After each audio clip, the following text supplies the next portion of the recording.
RCC to begin with, but now we add the fact that the tournament is moving toward its halfway point and Grand Prix points actually start to matter tremendously. So I can't wait to jump in. And the reason I can't wait is not only because the games will be super excited, but also because we will periodically be joined by Spencer Thompson, also known as Spenny Thompson. He will be the voice of the chat, and he will be joining us for insights and to answer chat questions and to analyze the player's body language. So super excited for Spenny to be joining us periodically right about every hour. Wow, this is going to be a really good one. I can sense it. But before we go on our break, of course, where would we be without our main sponsor, Coinbase? And at chess.com, we sometimes wonder what would have happened if I had invested, or chess.com had invested in Bitcoin 10 years ago. Well, probably the chess.com headquarters would be the Versailles, or they would buy the Louvre.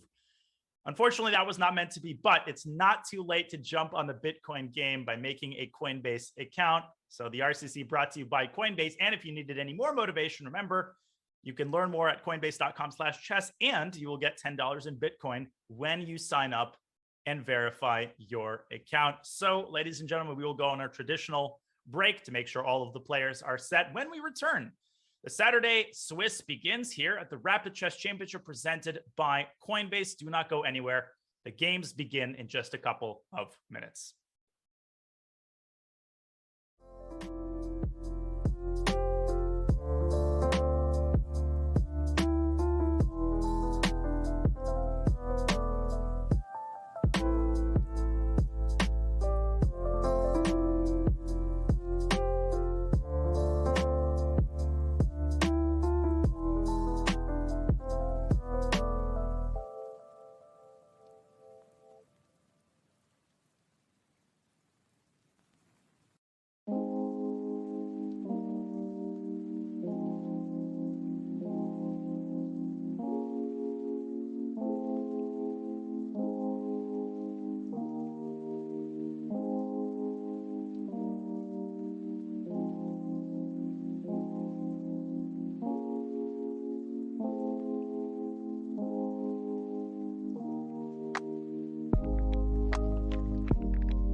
In a world where only one can be the world champion, now anyone can become a chess.com world champion. Chess.com announces the Chess.com World Championship. With $1 million in prizes. With the world's best chess players. What? He mouse slips! He mouse slips! Against Robert Hess's will, now anyone will become a chess.com world champ. Hey everyone, that's right. We actually are launching the first ever Chess.com World Championship. With $1 million in prizes, anyone can play, anyone can win, and everyone will have a chance to take home their part in this $1 million cash prize event, because regular prizes will be available even for non-title players. So how do you sign up and how do you play? First, you go to chess.com/verified and complete the application process. Second, you just throw down on the chessboard and play with your fellow Chess.com verified members. Dozens of open qualifier events will qualify hundreds of players into the play-in round. After that, 32 victors of the play-in stage will be joined by 32 of the world's best invited for a 64-player epic knockout tournament. The final 8 players will head to Toronto, Canada for a live final where only one will be crowned the first ever Chess.com World Champion. So what are you waiting for? Get ready, get verified, and join us in this first ever Chess.com World Championship.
Welcome back to the Rapid Chess Championship presented by Coinbase. The games are about to begin in 30 seconds as we have a look at the starting list of players.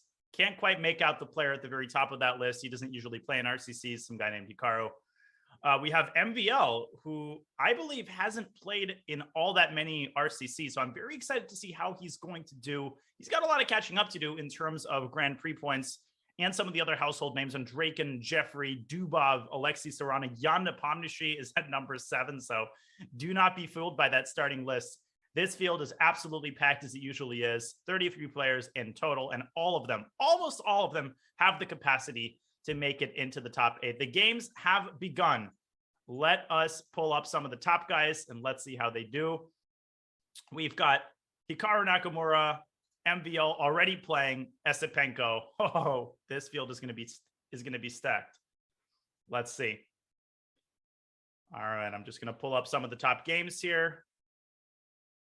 And we'll start by watching Hikaru face off against Maxim Malakov, who has himself won a couple of the RCCs. And we'll go down the list from there. All right, let's see now. Trying to pull up Hikaru's game.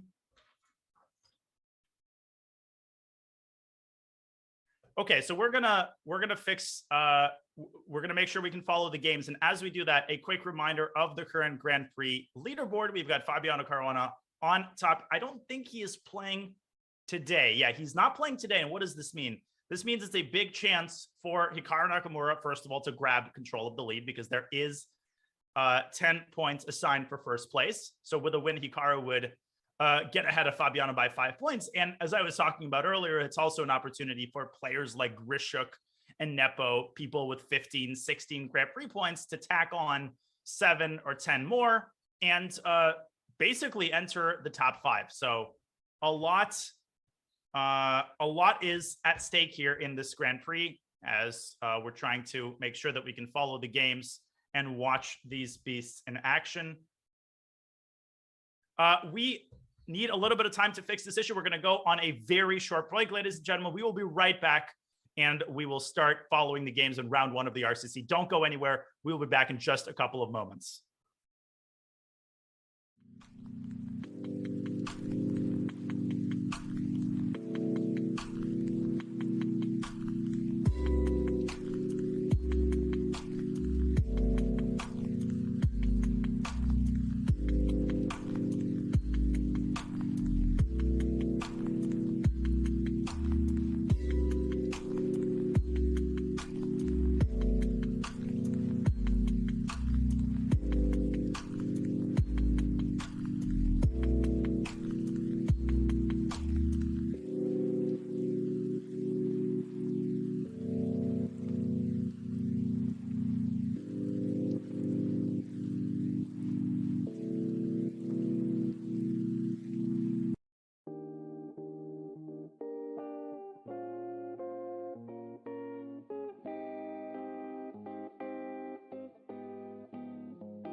Hikaru Nakamura is playing for the win, even though his opponent has a pawn one step away from becoming a new queen. It's sensational the amount of risks Hikaru is taking here.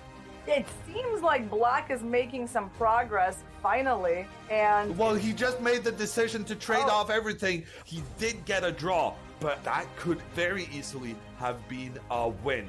it looks like it should be winning for Bibisara. I mean, Black only has that one queen in the attack, and White has an extra piece and lots of pawns. I think we are going to see a little bit of an upset in this game. And Musachuk ends up losing on time, and Asobayeva confirms her excellent form by winning that matchup. This is incredible. Bartosz Sochko is up a piece against Magnus Carlsen. Sochko, playing in his native Poland, has a winning position, and Magnus resigns. Sochko is on a perfect score, having defeated the reigning world champion. The lead just keeps changing. Asobayeva has already been in the lead, and now she's going to get it back. I mean, because this game is about to be over. And Shuvalova has to resign. In the end, she was 5 pawns down. There's no hope saving that. We got Sindarov and Fedoseev is actually the battle of the leaders on 7 points out of 8. There's a pawn endgame now, only pawns remaining, and Sindarov is going for the win! Sindarov is going for the win! Fedoseev rushes his king back into defense, and the guys agree to a draw. Oh my gosh, and both of these players remain in the lead. Aronian with an extra pawn in the rook endgame, and Fedoseev, he's unable to do anything about the white pawns in conjunction with the white king just making their way up the board. It's over! Levon Avronian taking the lead in the tournament. Avronian rushing his king over to the left-hand side, trying to get rid of Black's rook. The king is now coming to the aid of the pawn that's only 2 squares away from becoming a new queen. And Avronian is making very good progress here. And Anish Giri resigns the game. Levon Aronian, 13 points. Fantastic result. He's playing so confidently.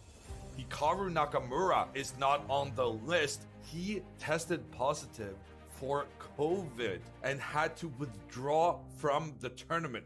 Bibisara has a 1.5 point lead. She's gonna win it if she wins this one. Look at this. Bibisara with her queen can go for the queen trade. If the queens are traded, she's going to win this game, and she does go for it. The queens are traded off the board. The bishop coming in against the white king to give a check, and Goryachkina resigns. Asobayeva is the world champion. A lot of credit to our women's world blitz champion, the young player from Kazakhstan, making her name known to the whole world. Maxim making his calculations. Can he stop that black pawn in time? And he thinks he can do that after lots of captures. It's Avronian who's down by a pawn, but Avronian's king is unable to assist against the white king making its way forward, and Avronian now will resign the game. And what a stunning turnaround there. He made a couple of mistakes, and the Frenchman capitalizes on that. Dubov trying to get his pieces pointing in towards Black's king, but Olivreza has a pawn 1 step away from becoming a new queen. And he has made a queen, and he knows that he can always sack that queen for the bishop, and that is the end of the game. And we're almost certainly guaranteed a tie for first place after the final game. He's using his queen to help out. That pawn is moving forward, and Avronian now, he's gonna have to resign. The pawn is becoming a new queen. Avronian does keep on playing, but there's no hope. He resigns the game. Was that the championship for Alireza Firouzja? Actually, it's definitely not the championship, because Jan Krzysztof Duda has managed to win his game, so there will be a tie. The question is whether or not Maxim Vachier-Lagrave will be able to join them, and Vachier-Lagrave has beaten Magnus Carlsen, Jan Krzysztof Duda, and Maxim Vachier. Welcome back to the RCC presented by Coinbase. We apologize for the short technical difficulties. A lot of stuff has to go right for everything to go smoothly. Everything is resolved now so we can watch the games. And in front of you is, of course, board 1, where Maxim Matlakov is dueling against Hikaru Nakamura. Matlakov with the white pieces and already in trouble early on in this game. This was a Catalan in which Matlakov sacrificed a pawn in very typical Catalan fashion. but then somehow never got the pawn back. And now he's got himself into quite a tizzy here. Let's take a look at what's going on. He's got a knight on h7, which he has just sacrificed. He's played knight takes h7. And the point is that the knight could not have been captured because of knight f6, double check, followed by a checkmate on h7. But Hikaru very calmly responding with the move f6. And now that knight on h7 is completely stranded. It can't go back to g5. The queen has to remain on this diagonal to defend the knight. And that means white has less resources to divert to other areas of the board, which is why Hikaru has just gone bishop c5, attacking the f2 pawn. And on top of everything else, Maxime now with 2.5 minutes to Hikaru's 6. That's a very classic situation in Nakamura's games. And we remind you that on Saturday, there is no increment. It's just straight up 10+0, which means flagging is very much on the table. Time scrambles, flagging, and rook versus rook positions on the table as well. And that's a wrinkle which everybody has to keep into account.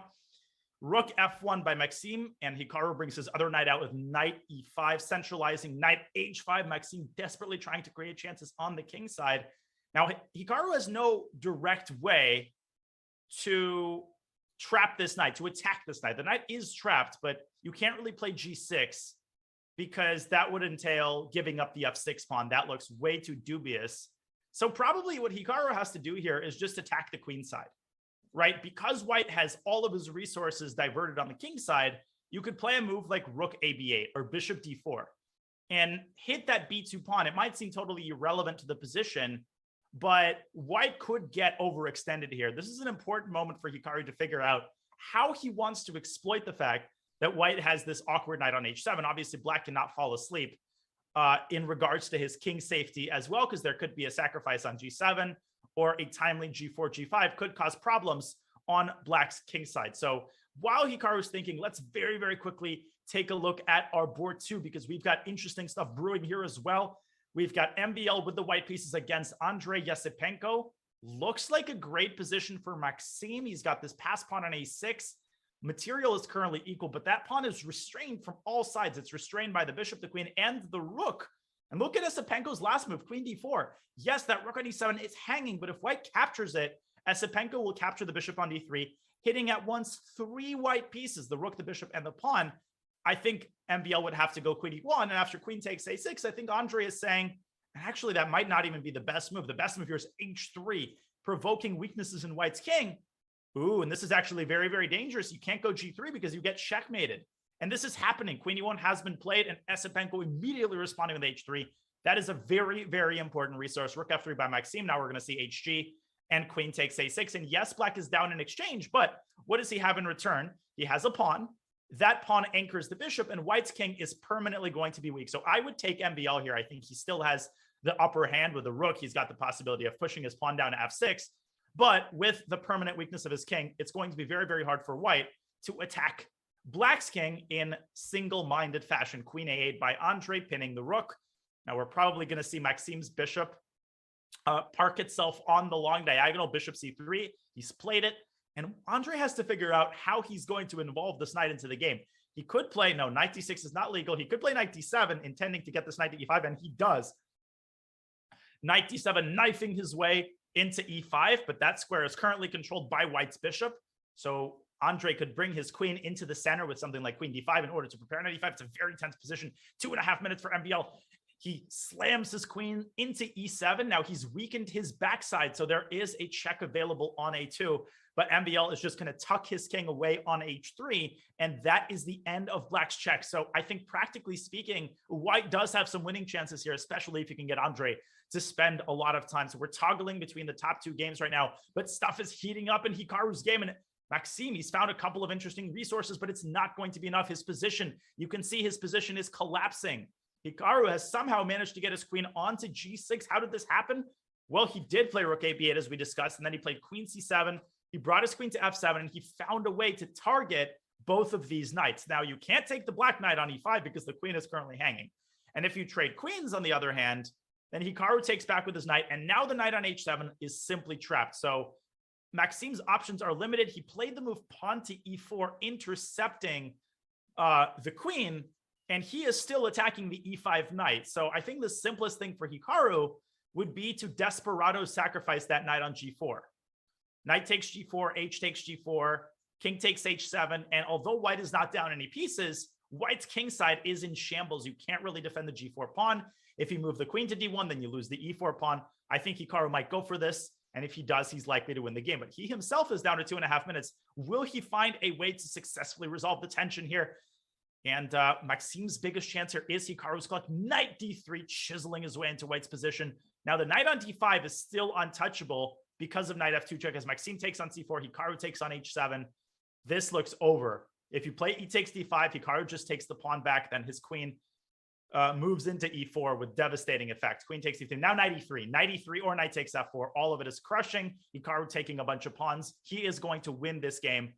And we've seen him get off to a couple of rough starts. This is not going to be one of them. He's going to defeat Maxim Motlikov, an RCC winner, no less, with the black pieces, and move to 1 out of 1. Let's review some of the other games that are currently happening on board 3. We have Bortnik against Andreykin. Andreykin, he almost always makes his way into the top 8, but he is in a little bit of trouble here. He's currently down a piece.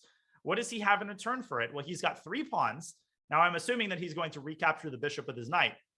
Bortnik also has 59 seconds. That's something which has plagued Sasha's RCC chances time and time again. He gets himself into severe time pressure, and he's one of the fastest players on the site.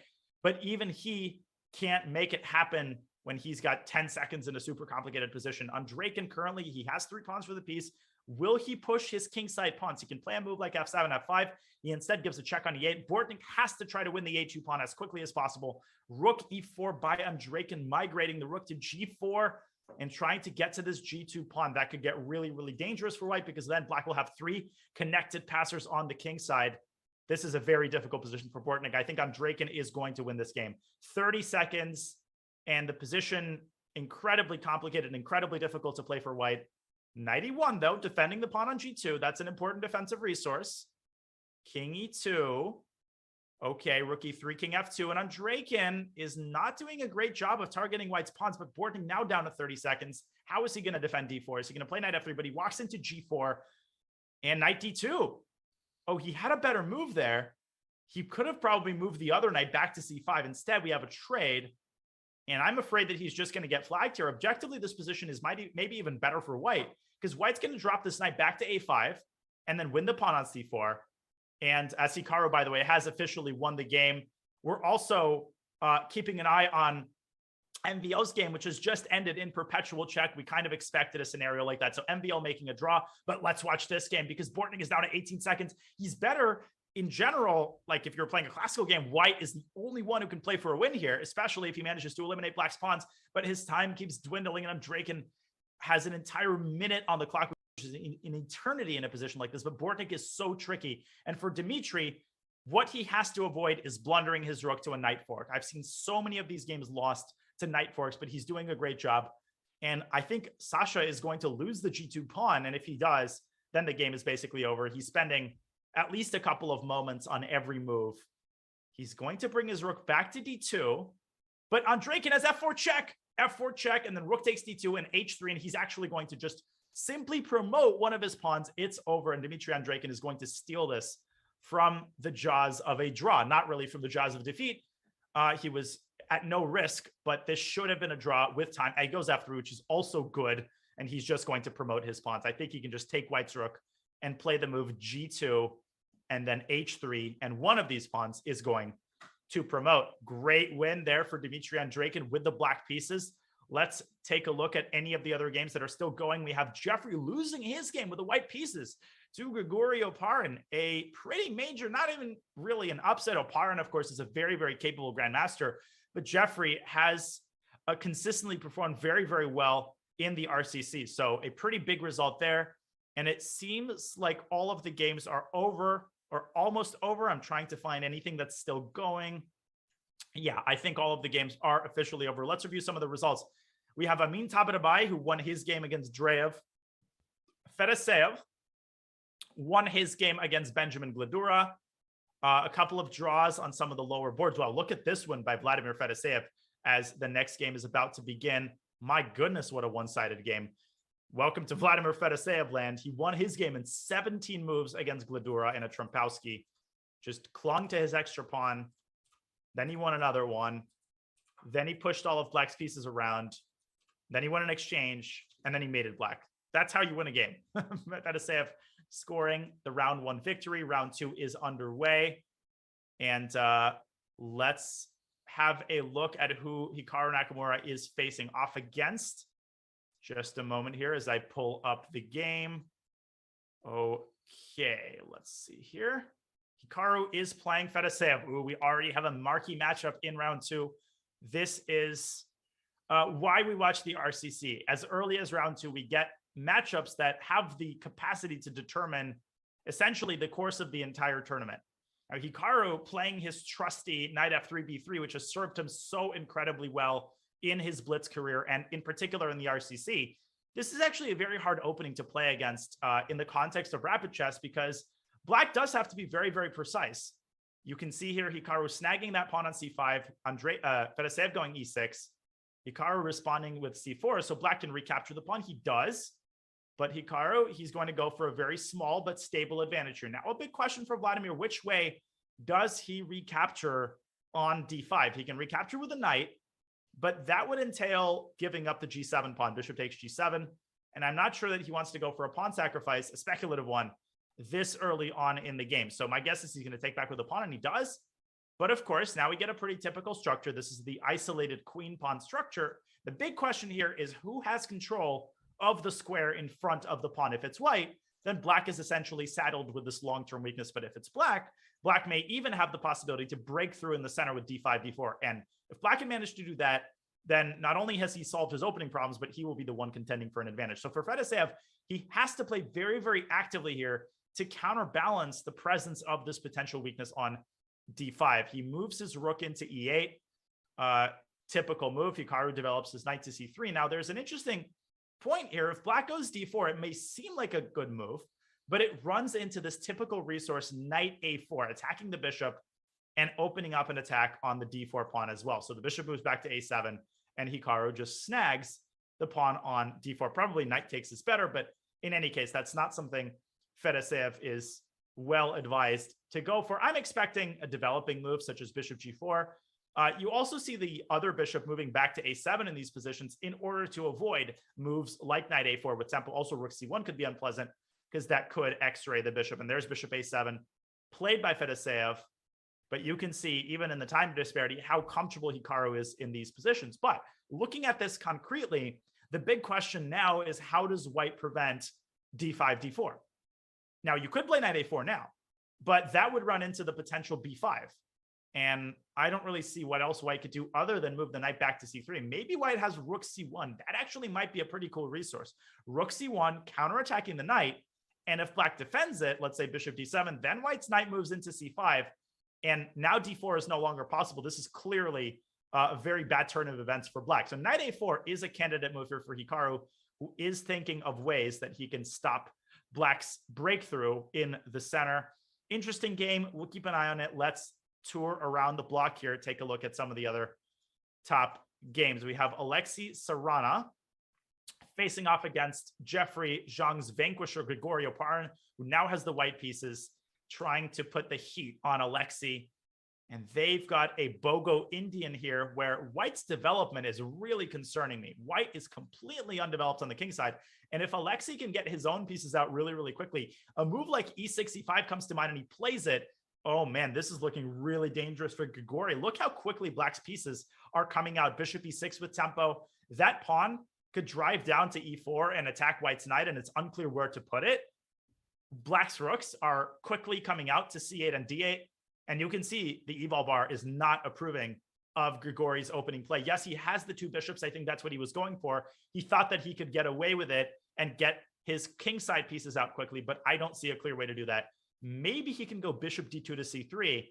But for example, here after bishop e6, that queen no longer has any good squares. It has to move to the side, queen h4. But gosh, this looks absolutely terrible. It looks like white's just going to get mated down the d file, and the eval bar bears that out. So, oh man, Grigori, despite beating Jeffrey in convincing fashion in the first round, is encountering serious difficulties with the white pieces right out of the opening against Alexei Sarana. So that's board 3.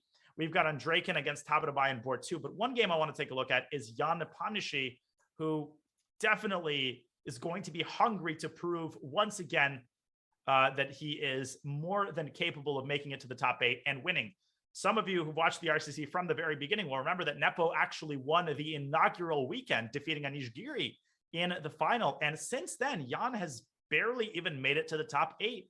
I don't actually remember any other week in which Jan has made it to the top 8. I'm sure he has, but his performances after week 1 have been lackluster. So he's going to be doing his very best to come back to make a recovery. He has the white pieces here against Vladislav Kovalyov, who has also been doing consistently well in the RCC. What an interesting position we have here. This came from an Italian. And look at this. Now look at this. Kovalyov pre-moved to A6. He thought Nepo was going to play a Rui Lopez, but instead he played an Italian. A hallucination here for Kovalyov. I've done this before. And the move A6 against the Italian it's not just bad, it's disastrous, because you cannot allow white to strike in the center like this. You cannot delay your development against the Italian. Black already in huge trouble. Let's see how Vladislav tried to recover from this. He took on D4, he played D6. So you get some sort of a scotch that looks absolutely terrible for black with this move A6 thrown in. White, definitely much better. H4 by Nepo, creating an anchor point for his bishop on G5. Knight, Queen D7. Ugh, this looks really, really ugly. Queen D2 by white. And how is Vladislav going to try to recover from this? Well, my guess is that he's going to play the move H6 to toss away white's bishop. Whoa, Queen G4. Well, I feel like Vladislav is basically saying, I have nothing to lose. I made this big mistake in the opening. The very least I can do is try to confuse Nepo and, do something unexpected. This move, Queen G4, not a move you would normally play, but black is already desperate. And it's actually not such a bad move. How can white respond to the threat of Queen takes G2? Well, if white just sort of casually brings the pawn up to F3, then Vladislav wants to give a check on G3 and invite a queen trade, which is going to greatly take the burden off of black's king. A queen trade is squarely in black's favor here. So Nepo, I don't think, is going to play F3. But if white castles kingside, then the combination of the moves H4 and castles do look a little bit awkward. And after H6, white might end up losing this H4 pawn, which maybe is not the end of the world, but also might not be something Nepo wants to allow. Although he does have the move F3 here, counterattacking the G4 queen. And if you move the queen back to H5, there's a beautiful resource indicated, yes, by the engine. So you take on F7 first. And after king takes F7, only now do you play the move G4. What was the idea of throwing in bishop takes F7? Well, the idea was that if black takes on G4, white recaptures and it's check. It's check and white wins the queen. So you needed that king on F7 in order to allow this to happen. I don't think this is going to happen. This is unlikely, but this is just one line to illustrate the consequences of the lack of development. Instead, Jan, whoa! Wait a minute. No. This could not have happened. Wait a minute. What just happened? He played Queen F4, he mouse slipped. And Vladislav, already tilted by the fact that he played A6, clearly already disconcerted, mouse slipping with Queen F4 and immediately resigning. What are we seeing here in the early stages of the RCC? Queen takes G2, and black is still in the game. The eval bar is not giving a totally decisive advantage for white. Now, Nepo was planning to castle queenside, and he gets a huge initiative, but black gets 2 pawns and the game goes on. Instead, a horrible, tragic mouse slip by Kovalyov, 2 of them in this game. This is not his best entry into the RCC's best games. Let's switch back in the meantime to Hikaru Nakamura's position, which is heating up against Vladimir Fedoseev. Fedoseev has struck in the center with D4, and he's done so at a very interesting moment. His bishop on G4 is currently hanging, but he's counter-striking in the center with D4. And the point is that if Hikaru takes the bishop on G4, Fedoseev takes the knight on C3, and his pawn on C3 is going to be nothing short of a beast. That is out of the question for white, especially given that C3, C2 could become a major problem, forking the white queen and the rook. Instead, Hikaru taking on D4, but he's worse. After bishop takes F3, and knight takes D4, Fedoseev gets tremendous activity in the center. The one thing that he has to account for, and the one important detail that works in his favor, is that after bishop takes F3, knight takes D4, Hikaru can't really take on B7 because of rook takes C3, getting 2 pieces for a rook. And you can see how incredibly powerful black's position is here. In fact, 92 check is a strong intermezzo. Black doesn't even get 2 pieces for it. Black simply wins a piece because this is a fork against the queen and the rook. So Hikaru cannot even think about taking on B7. This position is on the board. Hikaru down to 4 minutes. This is danger time for Nakamura. Let's see how he tries to get his way out of this. Fedoseev has managed to get D4 in the best possible version. My guess is that Hikaru, rook D3 seems like the only move. taking the sting out of knight takes f3 check, a draw would be a pretty good result here for white, as the center is wide open. There are no more pawns left in the center. I think if Vladimir wants a peaceful result, then he is likely to take on f3. And that would sort of equalize the material that's left on the board. I think black is still slightly better there.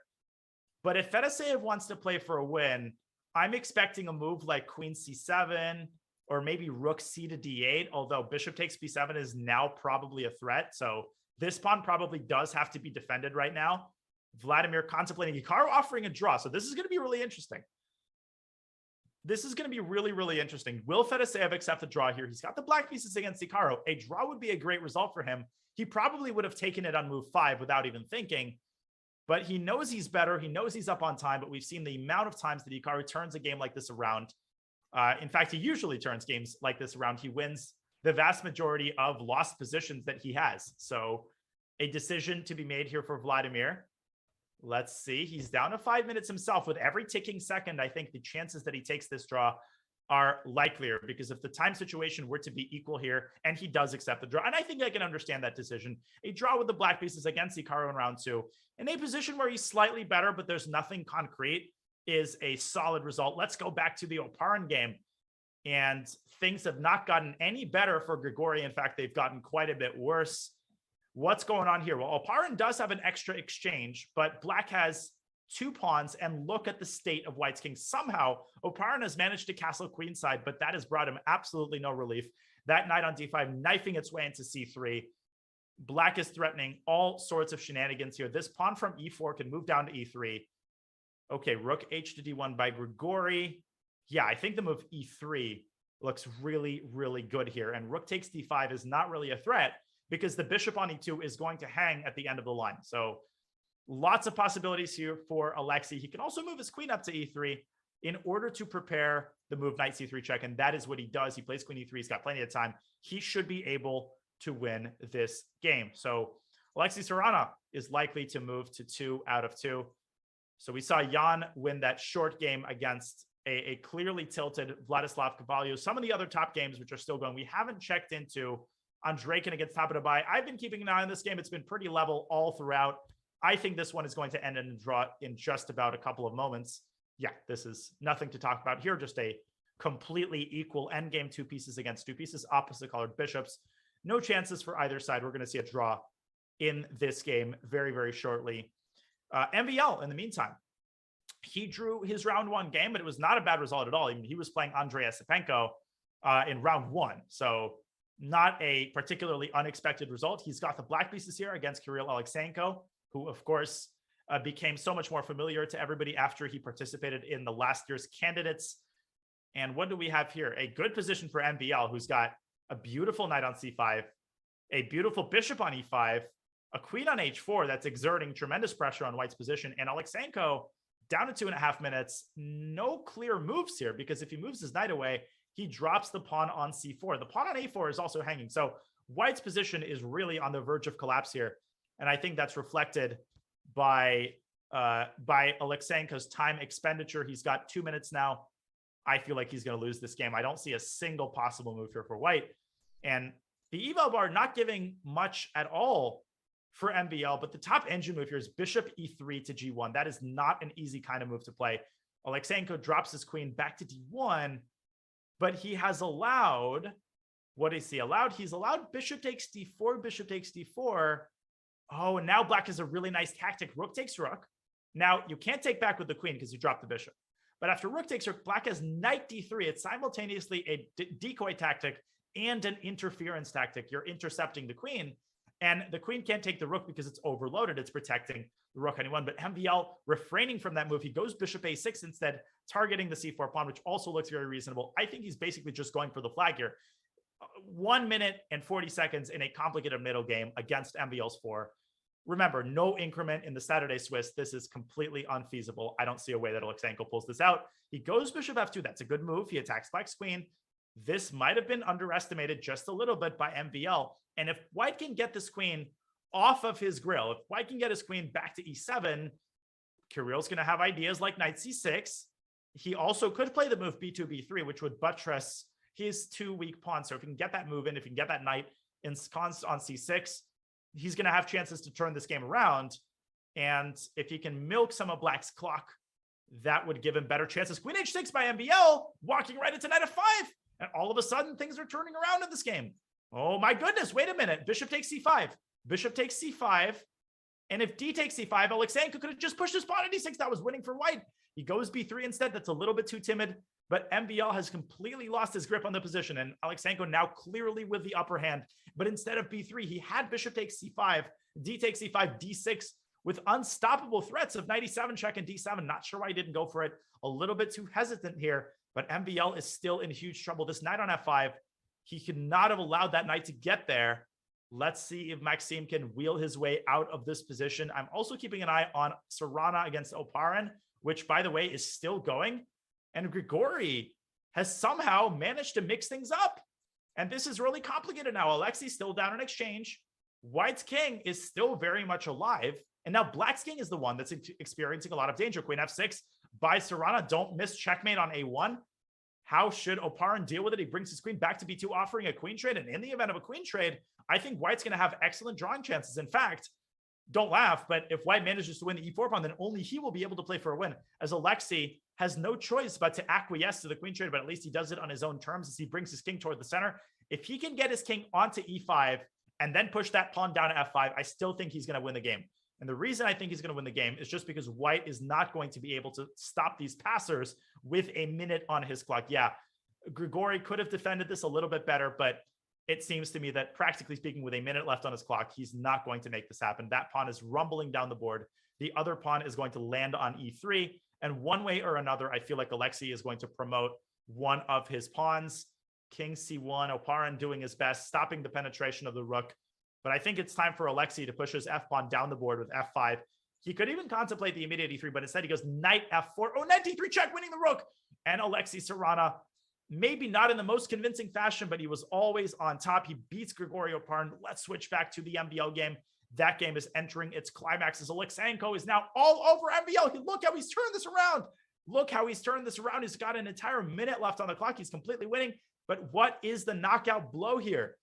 Apparently, Kirill has to take the queen and then lift his other rook up to f3 and then to h3 with mating threats, despite the fact that the queens are off the board, but he drops down to 50 seconds. He's not seeing it. Queen takes h8, followed by rook f3 is essentially mating, but that's a very computerish line. He repeats moves once. He might not find it. And if he doesn't find it, he might see no other option than to repeat as he drops down to 40 seconds. And he does take the queen and he finds it, but he goes back to e3 with his knight. That's not the most accurate. That is not the best win. In the 40 seconds, he might get flagged even if he's winning. How will MBL defend this? He brings his king up to g7. Bishop drops back to f5.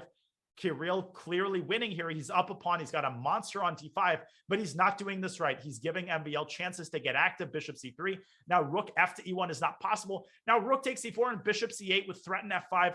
And I think Kirill is losing his grip on the position. I feel like he actually might lose this game, and MBL finding every difficult defensive move. Bishop takes f5 and king g6, and Black is getting active. The f-pawn is running down the board with f5. He grabs control of the e-file, and if anything, I don't even think Black is that much worse anymore. Rook e1 check, king h2, bishop e5 check, getting counterplay, g3. What a game. How many turnarounds in this game have we seen? Okay, king g1, rook d2. Kirill obviously still winning objectively. He's got that extra passed pawn on d5, but he's making absolutely no progress toward winning the game. In the meantime, MBL has done everything to set up an impenetrable defensive fortress. So with that king on d7, restraining the pawn, I think the likeliest result is now a draw. But will MBL try to flag him? Will he try to flag him, or will he repeat moves and acquiesce to a draw? At this point, I think Kirill has to go for a draw. He has to play quickly, but he's allowed. Rook takes c3 and knight takes knight e3. And wait a minute, MBL's going to lose this pawn.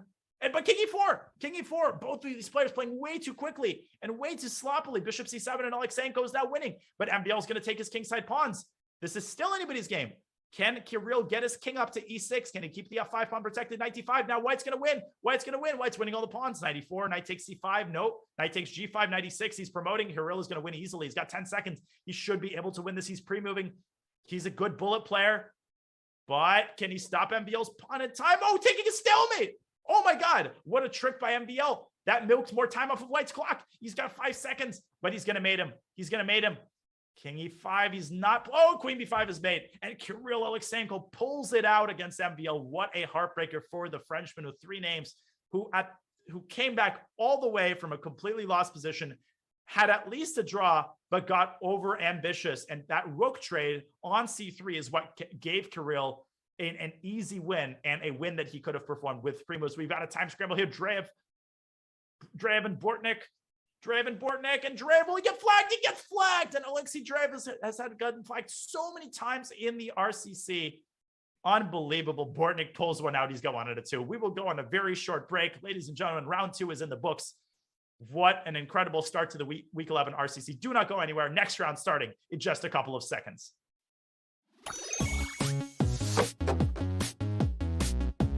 Welcome to my world. Time to attack!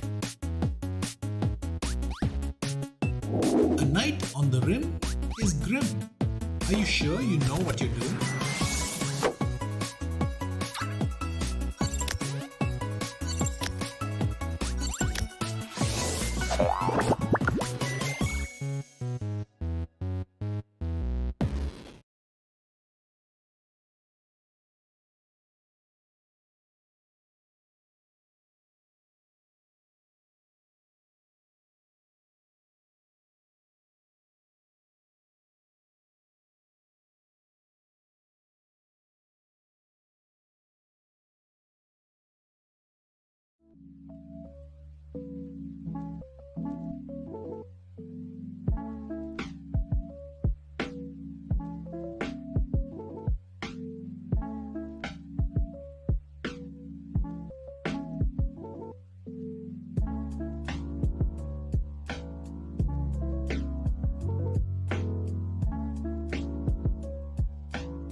Welcome back to the Rapid Chess Championship Saturday Swiss presented by Coinbase. We have a very exciting guest here in the studio. Spencer Thompson, also known as Spenny Thompson, is here to discuss a really interesting video and to offer us the perspective of the chat. Spenny, welcome to the show. Can you tell us a little bit about yourself and tell us who the heck invited you onto the show?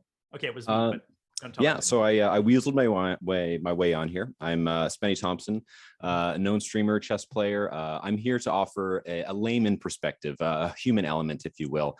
I'm an untitled player, roughly about 2,000 blitz on chess.com, though unacceptable. Get out. Okay, fair enough. Well, but you know, I'm here to offer that perspective of what the advanced amateur, to be sure, can bring to the table, and also to analyze the human elements, such as the cameras, the body language, the faces, and Jan Nepomniachtchi is a rich minefield for such expressions. I mean, I come from the improv comedy world, and these expressions are communicating so much. So let's look into it. As you watch this, give us an insight of what goes through your mind as you watch this cornucopia of facial expressions all in a row. Well, for starters, we had the mouse slip in this game. This was the mouse slip game, yes? His opponent mouse slip, right? Yeah, his opponent mouse slips. So, so when his opponent mouse slips, of course, what's going through his head is, well, it looks like I'm clearly going to win this, but is that the way to win? Is that an honorable way to win? I mean, we talk about how frustrating it is to mouse slip when you're doing the mouse slipping, but when your opponent mouse slips, it doesn't feel great either, does it? It doesn't at all. I mean, part of you is happy you got the point, right? And that's why you're like, okay, I'll take the queen. I won't decline the queen that was just offered to me. But yeah, you're absolutely right. And now that you said that, that makes a lot of sense. Is this how I want to win round 2 of the RCC? Okay, yeah. Fine. I'll take the queen. Is that right? Okay, fine. I'll go for it. exactly. No, that's awesome. That's awesome. Well, Yeah. Spenny, before I let you go, and you'll be joining us periodically to discuss some of these videos and some of the questions from chat. What makes you the most excited about the RCC? I'm going to put you on the spot here. What do you like the most about these games, about this time control? What gets you out of bed in the morning? Assuming that you watch RCC every weekend, which I'm sure you do. Oh yeah, constantly. I'm a chess freak. We're all freaks. We're all addicted to this stuff.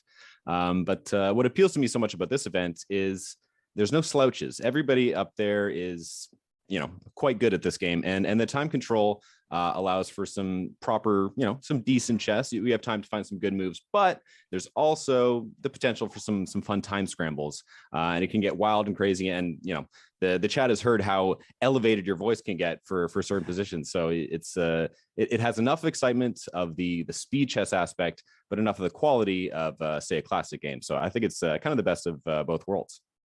Couldn't have put it better myself. Spenny Thompson, thank you for joining us. You will be back in a very short while with more insights. We appreciate it.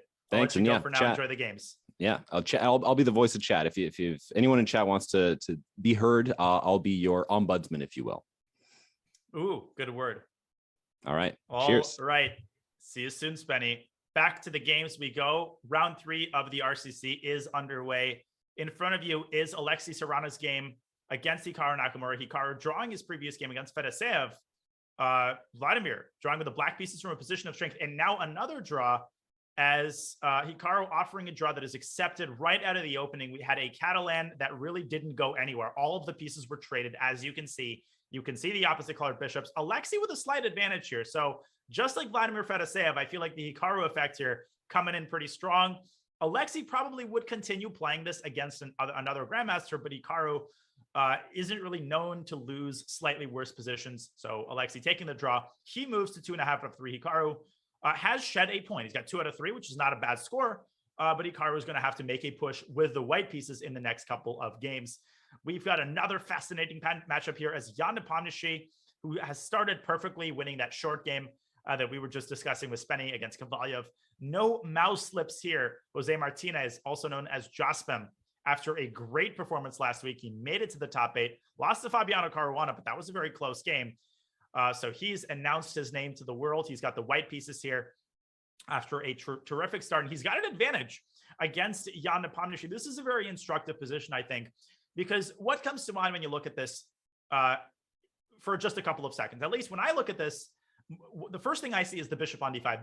That bishop is a beast, right? It's protected by the pawn. It's controlling the long diagonal. But there are a lot of other factors here that work in white's favor, which can be harder to detect. Some of them are, of course, these incredibly weak dark squares, which give white long-term attacking potential. Another thing is white's control over the c file. So even these two factors combined are already making black's position very concerning. Jan going f5 and offering a big-time trade. He takes f6 en passant. So we've got our first en passant of the tournament, maybe, probably not, at least the first one that we see. And Jospem has a big advantage in this endgame. Nepo with weak pawns on the king side.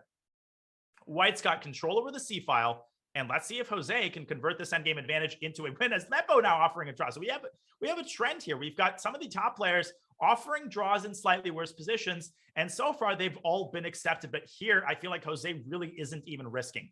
I feel like white can just play this for free. The only problem is that the computer line here is rook c7, rook f7. And now this move h6 check, which I worry that Jose will not play because it looks incredibly risky. This pawn could become a long-term weakness later on in the game. Now, the point that the engine is giving here is that now after the trade, white makes this very important move f4. What does this move do?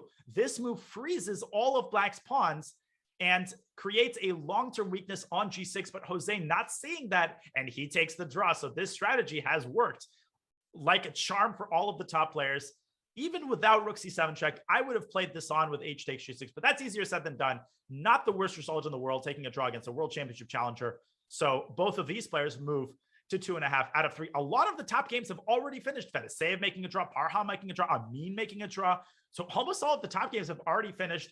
Let's watch some of the lower boards. By lower, I'm putting that in quotation marks because Dmitry Andrekin and Kirill Alexeyenko both have 1.5 out of 2. And Kirill, of course, defeating the Frenchman with 3 names in that scintillating time scramble, which went back and forth. But here, Kirill is once again with his back against the wall. Look at Andrekin's knight on e3. Look at black's center. And white doesn't have all that much going on the queen side here. Maybe Kirill can try to push his b pawn up to b5, but that just doesn't look dangerous. Again, it's like pinching a dinosaur. b5, the queen moves away. He does play b5. And if I were Dmitry, I would actually consider swinging the queen all the way to h6. The idea being to create an x-ray against the h2 pawn. And with that knight on e3, there are serious storm clouds gathered around white's king. And that is exactly what he does. He plays queen h6. Trouble brewing in Denmark here for Kirill Alekseyenko, who has to deal with this monster knight on e3, the possibility of black crashing through in the center, and of course the possibility, the dreadful possibility, that black's light scored bishop opens up, and there will be hell to pay if that in fact happens. So black's ideas include f5 and e4, bishop g5, bishop f4. Looks like the idea that Andreykin is aiming for by getting his queen to h6, attacking the h2 pawn and creating potentially unstoppable mate threats. I mean, look at white's pieces. They're all jammed up. They're all hemmed in on the queen side. This is looking very, very problematic for Kirill. So this is one important game to keep an eye on. A couple of the other games that are still going. We've got Vidit, a crowd favorite who last week, by the narrowest of margins, by the hair on his chinny chin chin, Sasha Grishuk defeated Vidit to make it to the next round. But Vidit is going to be doing his best this week to get a chance at revenge. He's got the black pieces here against Jules Moussard. Vidit with 1 point out of 2, but it's still very early on in the tournament.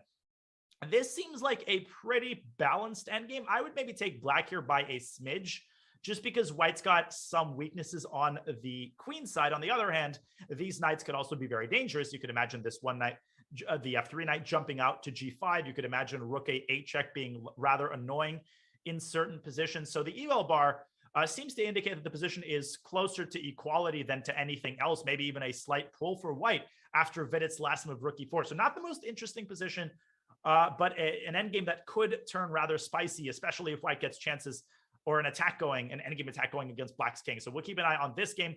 What other games are going? We've got Jeffrey against Bortnik, always an interesting matchup. These two very dynamic players. And of course, Jeffrey, you can't miss any of his games. What a position. What is going on here? Oh my goodness. So white's got this monster pawn on c6, but look at white's king. White's king is on h2. It's almost checkmated, but that rook on a3 is doing an indispensable job of covering the f3 pawn. So knight takes f3 would lead to immediate checkmate were it not for that rook on a3. So that is white's savior right now. And queen h5 check, that also looks like mate, but it's not, because white covers that with his bishop. And the eval bar seems to suggest that black actually has no clear continuation of the attack. The best that black can do here is get that e7 bishop into the game with bishop g5. What worries me even more than the fact that Bortnik has no clear continuation is the time situation. Jeffrey is up 6 minutes on the clock, and what has been killing Alexander Bortnik in the RCC is not his lack of skill or his opening preparation, both of which are immaculate, but his time consumption. He's trying everything he can to find a way to continue the attack, but in vain. He's got a minute on the clock. He's just not going to make it. Even if he did have something here, he just doesn't have enough time. And Jeffrey playing with lightning speed. We're only 21 moves in, but Bortnik is down to a minute. He's going to lose this game. Black has simply nothing here, not even a single effective check. Queen h5 check, bishop h3. Bishop g5 would threaten bishop f4, but even here white can play bishop h3, bishop f4 check, simply bishop takes f4, queen takes f4, king h1. And after queen h4, it seems like white is forced to repeat moves with king h2, but no, that rook on a3 again comes to the rescue. White plays the brilliant f4, that rook defends the bishop, and black's attack fizzles out. Bortnik down to 30 seconds. It's over. It's all over. He's trying his best here. He has a fork going and white's rooks, actually. So a very ingenious idea, but he doesn't even have any threats left against white's king. G2 is defended. G1 is defended. G3 is protected by white's pawn. So Jeffrey is almost certainly going to win this game. Let's go back to the Kirill Alekseyenko game. Dmitry Andreykin is putting the finishing touches on the king side attack. Queen g5 looks absolutely devastating here. Queen g5. How does white defend g2? How does white defend g2? If you play g3, bishop. Oh, no, this is not going to fly. This is not going to fly against Dmitry Andreykin. Knight takes g4 looked like it ended the game right then and there. Knight takes g4. And if f takes g4, there is a checkmate on e3 or a checkmate on g4. Choose your poison. This game is totally one-sided and it's totally over. I think the move knight takes g4 should basically end the game here, but it's not even the most accurate according to the engine. And he played it and white resigned. On top of everything else, Kirill was down to less than 2 minutes on his clock. No point in continuing to fight. So we've got a couple of games still going. Jeffrey putting the finishing touches on his game against Bortnik. We also have Gadakomsky facing off against Norbek Abdusatorov. both of these players splitting their first 2 games. What's happening here? Well, Gada's got a lot of pieces saying he's got his queen hanging on d2. The bishop's hanging on f7. The rook on c1 is behind the queen. So he's going to lose something here. How does he minimize his material losses? The eval bar not suggesting that Gada did have a chance, but that was not the way to exploit it. Now after e takes f6, he's going to lose the bishop. Oh, look at this line. E takes f6 and queen a7 check ends the game. Gada is saying, well, you have to take with a king, but now white has this check on d5 and the queen gets to b7 and white creates enough counterplay to make a draw. But Gada has clearly overlooked queen a7 check and the game is over. White loses the bishop and black picks it up, not with a king, but with the queen, and Gada resigning the game. A very difficult loss with the white pieces. Gada actually played 1 e4 in this game, which you don't see him do often. And clearly that experiment backfired. Another game, which is still going, Oparin, who lost his last game in painful fashion to Serrano after winning round 1 against Jeffrey. His reward is facing off against Daniel Dubov with the white pieces. Okay, so what's happening here? The knight on d5 is pinned. It's pandemonium on the board. Oparin down to 3 minutes. Dubov also has 2 minutes, 40 seconds. And it looks like a good position for white, materially speaking. I mean, Oparin is up a pawn here, but right now he has to deal with this pin against his knight on d5. So can he just take on e2? What happens if he just takes this knight? Well, if he just takes the knight, then Dubov recaptures on d5 and then takes the pawn on b3, restoring material equality. So that's not really an option for white, as Grigori playing the very calm move, bishop d2, which was not the eval bar's favorite move, but I understand why he played it. Knight d4 by Dubov. What a move, intercepting the queen. And now if Oparin goes e4, Dubov simply takes on f5, and the pawn on e4 is overloaded. Pawns can get overloaded. They often do.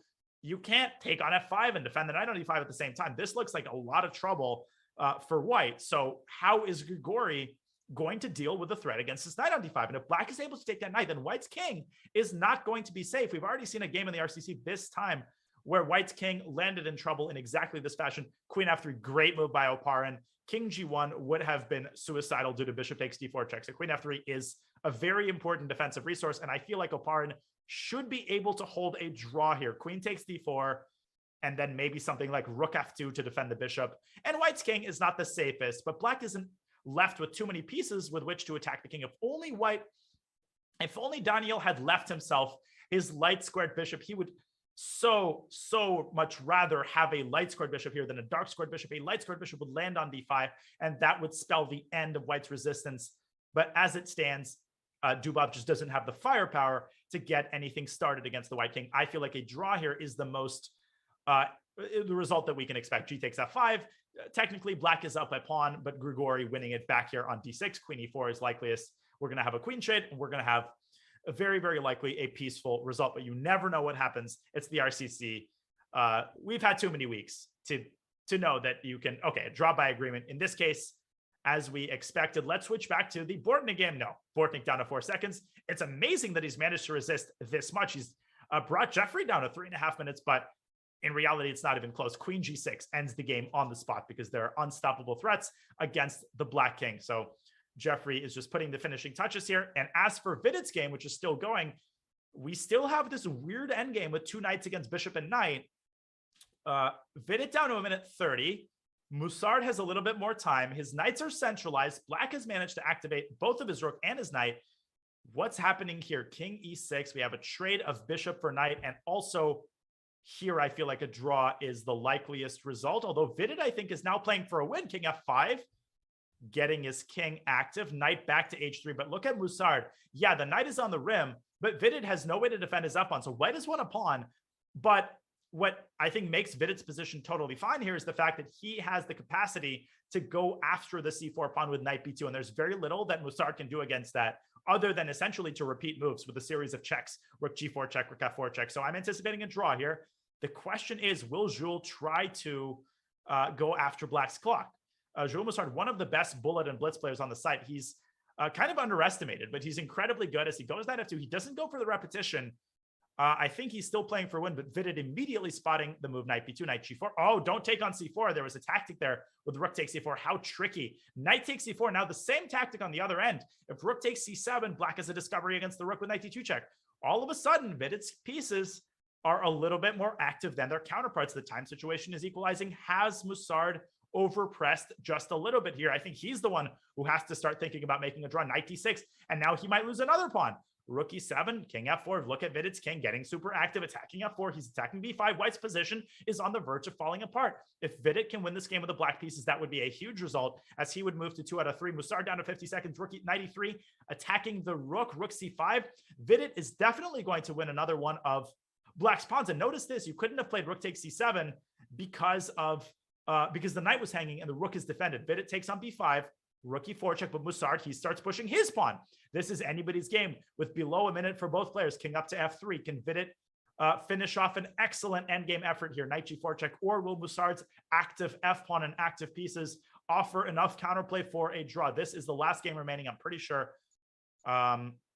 It is the last game remaining, so all eyes on Vidit against Musard. Rook e3. Now White is threatening a discover check. Vidit continues to knife his way into black's position, into White's position with king f5. Knight g4. That knight so jumpy, so many forks here. Rook e6 check. Musard trying his best to clear the path for the f pawn, but here comes Vidit's b pawn, and here comes White's f pawn. It's a race. It's a good old-fashioned rodeo, but b3, and Vidit's pawn is faster. Vidit's pawn is faster because White cannot push f6 here. That would drop the knight, so Musard has to spend another tempo on king g5, but now he can't push his f pawn again because the king is simply pinned. I think Vidit could have played b2, but instead he goes for the knight trade. An excellent decision by Vidit, trading off knights. Now his king is in safety, and now the other pawn is going to join the party. b2, king g8, and the game is over. Rook h8, king takes h8. And what an endgame effort by Vidit. At some point, it seemed like he was on the defensive, but with a series of cold-blooded defensive moves, he turned the tables, and Musard was not able to keep his composure. A big win for Vidit, who moves to 2 out of 3. That concludes round 3 of the Saturday Swiss. Round 4 will begin momentarily. Let's review the standings. So we have nobody with a perfect score. Nobody has 3 out of 3. Lots of draws at the top, but a pretty big contingent with 2.5. We've got Andraken, as usual, doing well so far. We've got Alexei Serrano, Jan Nepomniachtchi, Jose Martinez winning his first 2 games and drawing against Nepomniachtchi. Then, of course, an even bigger contingent with 2 out of 3 that includes such amateurs as Hikaru Nakamura, Amin Tabarbai, Vladimir Fedoseev. Vidit also on 2 out of 3. Very curious to see who Hikaru is going to play. Will he play somebody with 2.5, such as Jaspem, or will he play somebody with 2? This is going to be a really big round. This will determine what the top 3, what the top 4 looks like. Right now, we've got a big logjam at the top, waiting for the next games to begin. Hope you're enjoying the party so far. The next games have started. Let's flip on some of the top battles. We've got Hikaru against Vidit. I know that's a battle which a lot of you want to see. Hikaru starting off with knight f3 in typical fashion. Knight f3, b3, knight f3, e3. He's done it all. He plays e3 here. And let's see how Vidit, who is well known for his opening prowess, let's see how he is going to meet Hikaru's vintage. I don't even know what to call this. I guess this is formally known as the Zukertort variation, the knight f3, b3 setup. It has other names. There's d4. Hikaru has had this a million times. In fact, I think he just had it against Fedoseev. So this is interesting. Hikaru repeating exactly the same line that he just played against Fedoseev. Now, you might remember against Fedoseev, he had a slightly worse position. So I'm curious if in the break, he looked this up and made some tweaks. We're about to find out because they're following this move for move. In this position, Vladimir took back the pawn on c5, but Vidit diverges. That's interesting. It's not Hikaru who diverges. It's Vidit. He takes on c4. Trading queens. Now, I don't like this. I'm going to say this right now. I don't like getting this kind of position against Hikaru because I feel like black is a little bit worse, right? The king is uncastled. White's king still has the capacity to castle. And even though the queens are off the board, that does not mean that black's king can't end up in a certain amount of danger. On the other hand, Vidit, he didn't take a lot of time on d takes c4, and that was a very committal decision, which tells me that somewhere deep in the recesses of his mind, he was consulting some old preparation. So if he has this endgame analyzed, then I have no concerns. But just looking at this optically, it looks like White's the only one who can contend for a slight edge. This h1 rook is coming either to d1 or to c1. If the black bishop drops back to a7, then the white bishop has the capacity to move in toward a3 and cause very concrete problems against the black king. So let's see how Hikaru positions his, first of all, his knight. He has a lot of decisions to make. He can play knight c3. He can play knight d2. As for his rooks, he can put them on a variety of squares. He can put the h1 rook on c1. The drawback of that is that the other rook now doesn't have a clear home. It's asking, well, what about me? But Hikaru prioritizes active play. He goes rook c1, the bishop drops back to d6. So you can see Vidit trying to avoid bishop a3, doesn't like the look of that.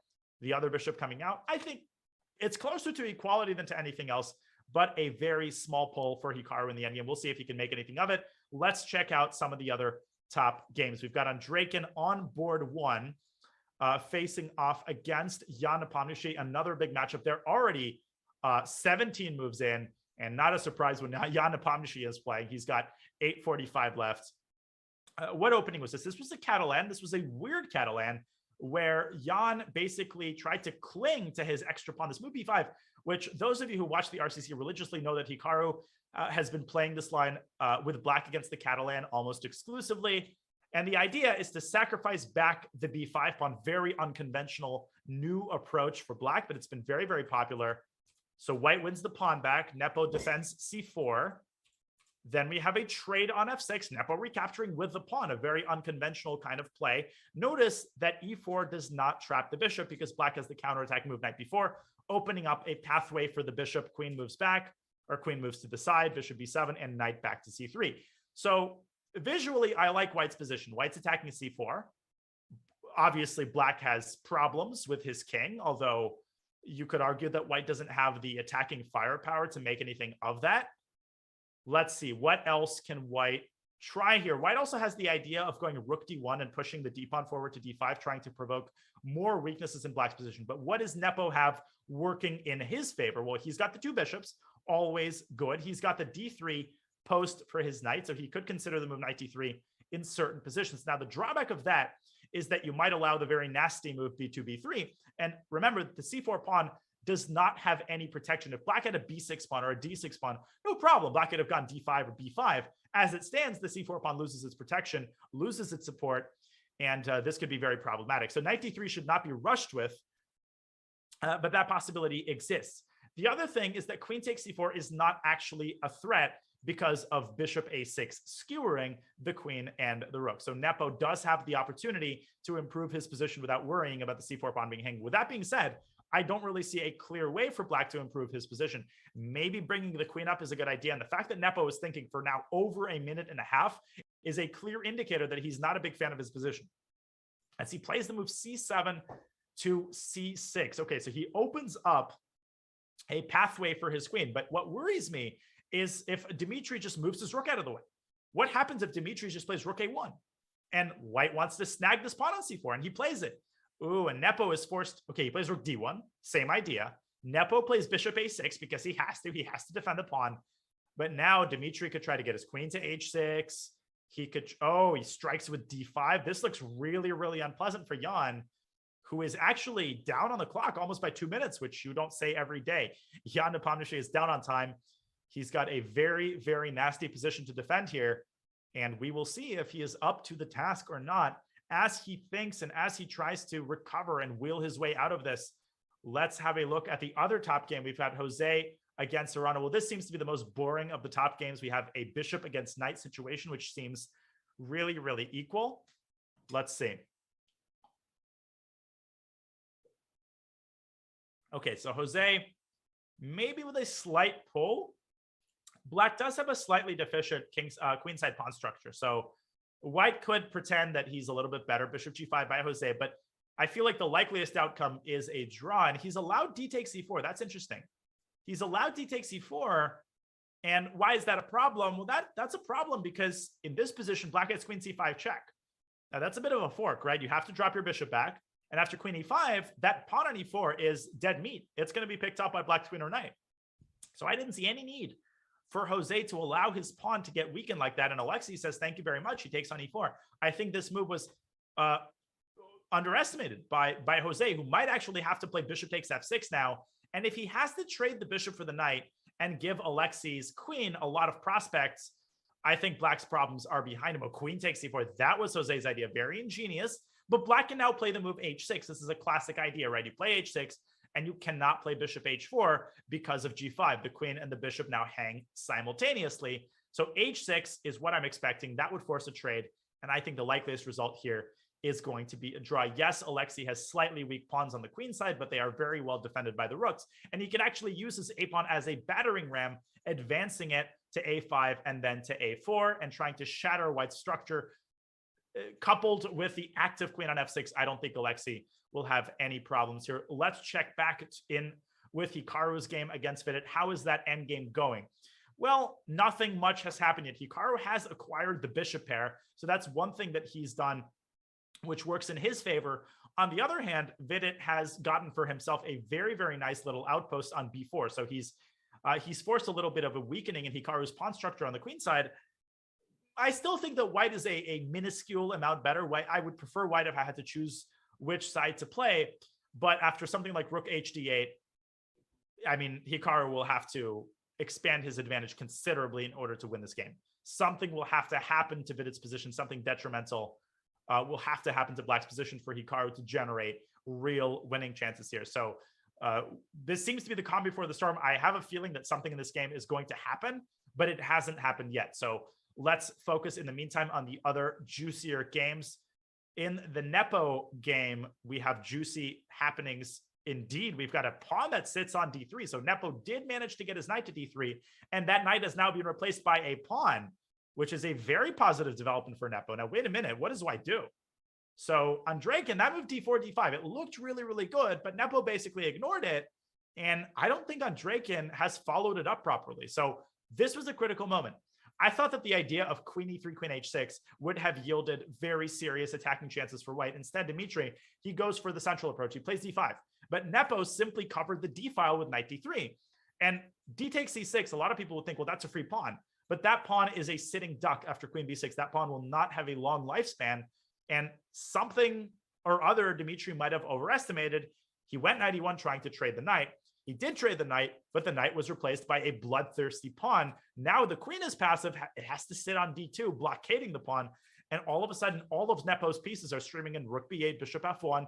Good move by Andraken. He tries to eliminate this pawn. And we might actually get a big liquidation here. We could get an endgame and a draw. How could we get it? Well, if queen takes b2 happens, Dmitry will take on d3. Nepo will trade queens. Then he'll trade bishops.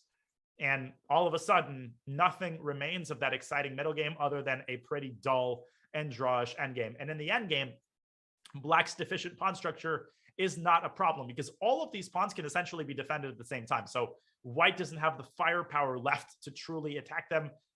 I'm anticipating a draw in this game. I think that's what's going to happen. I don't really see too many alternatives for Nepo. I mean, he can't really defend the d3 pawn because it's attacked 3 different ways. So, you know, he might as well take b2, right? Not taking b2 seems to be pretty foolish here. The only thing he might be thinking about is whether to trade on d5 first. Does he trade on d5 first, or does he take on b2? According to the engine, it doesn't really matter, but obviously he doesn't know that. He has to double check. He survived a very dubious position there, and I think he should be pretty happy with the draw. He'll be on 3 out of 4, right on top of the tournament standing, so this will be a pretty good result. But let's see if, in fact, yeah, Andraken takes on d3, exactly as we predicted. Now, Nepo could also trade bishops and keep the queens on the board. I guess that's one thing that he could do, but Dmitry, if he wants, could himself take the queen on b2. And yes, that would allow Nepo's rook to infiltrate the second rank, but I don't think that's significant. And the reason that's not significant is that you don't have time to play bishop c5. If you play bishop c5, you give up c6. You cannot allow Dmitry to get a pass pawn on c6. That's madness. And if you take on d5 first, the difference is that white gets this very important post for the knight on e4. Knight e4 attacks the bishop, defends f2, and attacks f6 at the same time, which renders bishop c5 useless. So I'm expecting something like this. This is going to be a draw. So lots of the games at the top are very likely to end peacefully. Let's see. Yeah, we have a trade on d3. Now a trade on d5, and a draw is inevitable. I'm expecting a draw offer by one of them in the next couple of moves. In the meantime, in Jose's game, we still have that heavy piece endgame. Not much going on here. Maxim Matlakov drawing his game. He goes to 2.5 out of 4. He's going to have to start winning some of these games.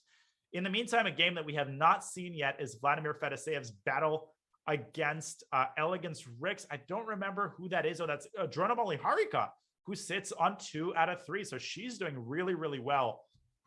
And she will try to extend her impressive run by defeating Fedoseev with the white pieces. What position do we have here? Well, we have opposite colored bishops. White is currently up a pawn, so white is an extra D pawn, but these pawns are doubled and they're very safely restrained by black's queen. So D6 isn't really possible. I guess it is possible. You could play D6 and then try to take on B7, but that doesn't seem all that impressive. So again, I think a pretty peaceful game here. The opposite colored bishops obviously give the game a kind of drawish sheen to it, as Naroditsky sending her a pawn up the board, A4, trying to kick this knight out of B6. Fedoseev says, okay, you don't need to tell me twice. I'm moving out of there anyway. He goes knight C4, and he invites Naroditsky to take this pawn on B7.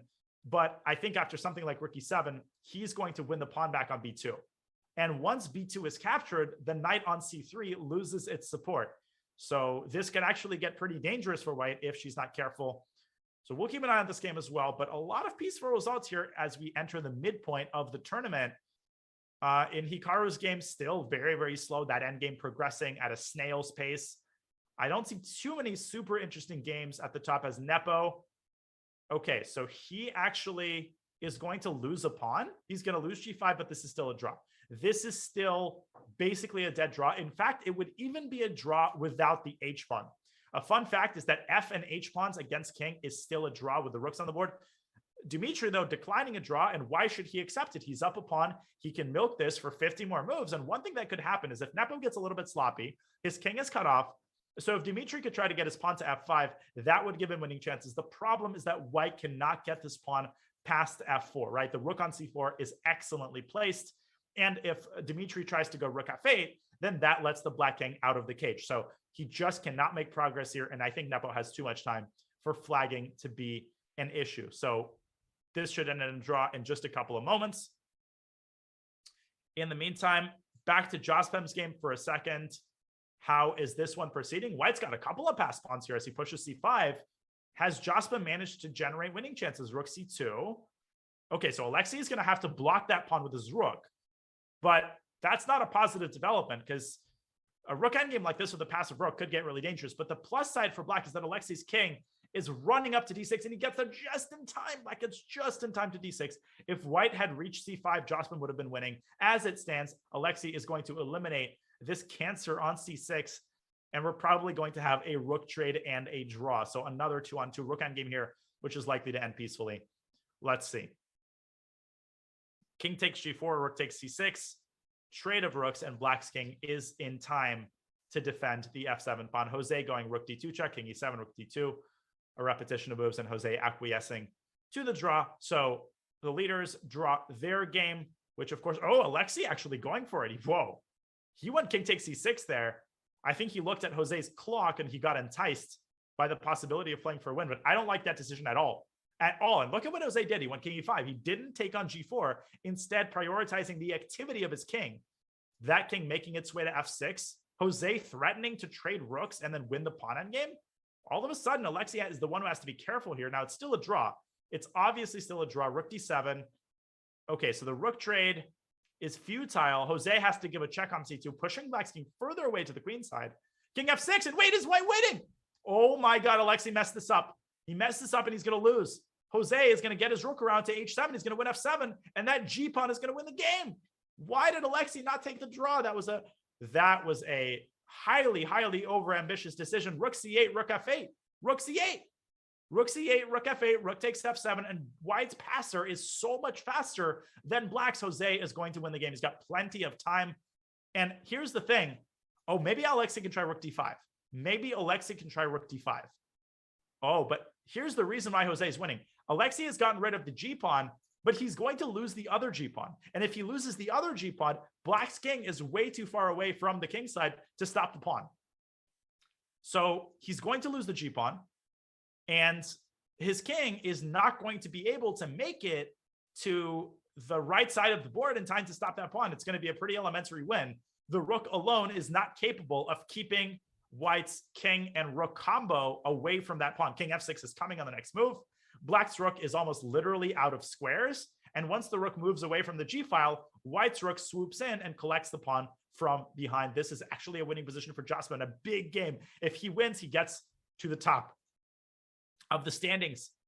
Okay, big development here. Hikaru, by the way, He's down to 1:30 against Vidit. His game, it never really got off the ground.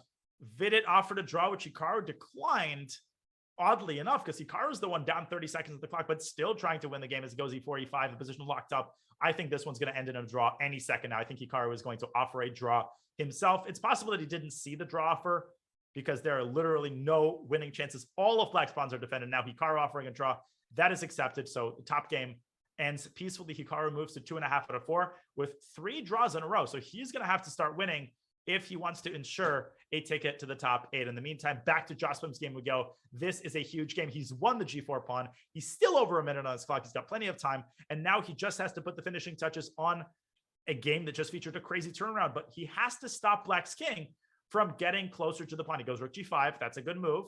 King D7. Alexei trying his best. G4.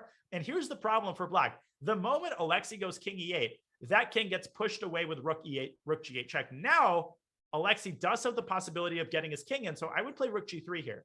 Rook G3, G5, king E8. It's really close, but according to the eval bar, white is still winning. And the reason white's winning is because the white king will block the path of Black's king with king G7. Jospim just goes G5, king G7, G6, and he sets up the Lucina position, which is a very famous theoretical endgame that allows white to essentially build a bridge and promote the pawn. King G7, very important move. Jose is alert. King H6, and now it's all over. G6 is coming. Alexei probably will resign here, and Jose will win this, even with 20 seconds. He's got plenty of time on the clock. G6, here we go. King G7, it's over. This is the Lucina position. Jose probably studied this for the first time when he was 3 years old, and with 37 seconds on the clock, he should be able to finish this off. In the meantime, Vladimir Fedoseev is going to win his game against Dronavali Harika. Big win for Vladimir, who moves to 3 out of 4. And here it is, rook E4. That's the critical move, rook E4. And that allows white to build that bridge to leave G8 with the king and ultimately to be able to intercept Black's rook with his rook. Alexei will have no choice but to resign the game. Rook H3, one last attempt. And now king F7, king G6. Jose executing flawlessly. And now rook E5. Rook E5 is the key move. And he plays it. And now rook F5, rook G5. Okay, or king F7, G8, queen with 20 seconds left. He's got plenty of time to give checkmate. Alexei resigns. A heartbreaker for Alexei Serana. That was not a game he should have lost, and he just got overambitious. He thought he could flag Jospim. That's one thing which you really cannot do. We've got a time scramble here as Noterbrek up to Satorov has got winning chances against Vladislav Kovalyev, but playing super fast, trying to flag him. And Kovalyev has to keep pre-moving while keeping B2 protected. But Noterbrek has to be very careful about repetition. He goes B4, but Kovalyev saw it. But now White's bishop is trapped. Look at this position. White's bishop is trapped. And White's going to lose an amazing idea by Abdusatorov. Look at that bishop. It has no moves, and Kovalyev has no choice but to step away with this king and let that F-pawn through. A great win by Noterbrek in the last game of the round. Gladura against Schwiertz results in a victory for the Hungarian Grandmaster. That concludes round 4 of the RCC. Before we go on break, the standings indicate Jospim is in the lead with 3.5 out of 4. He's all alone. He's going to play somebody with 3. He's going to play Fedoseev or Tabatabai or Andreyk. And so a big group with 3 out of 4. Hikaru with 2.5. He's going to have to do some winning in the second half of the tournament. We will see who qualifies. Nothing has been decided yet. The most fascinating part of the tournament is still ahead. So don't go anywhere. You're watching the Rapid Chess Championship presented by Coinbase. We will be back with the second half of the tournament on the other side of this break.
Blue check marks.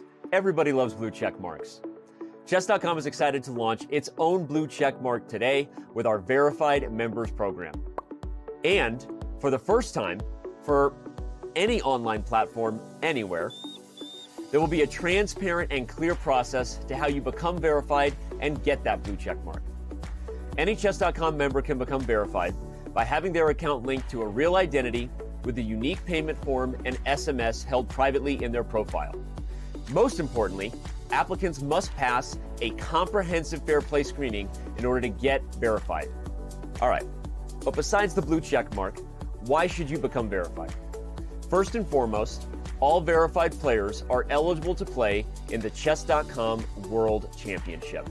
With $1 million in prizes, including regular cash prizes for non-titled members, this massive and historic event has but one cost of entry: your $15 verification fee in order to become verified.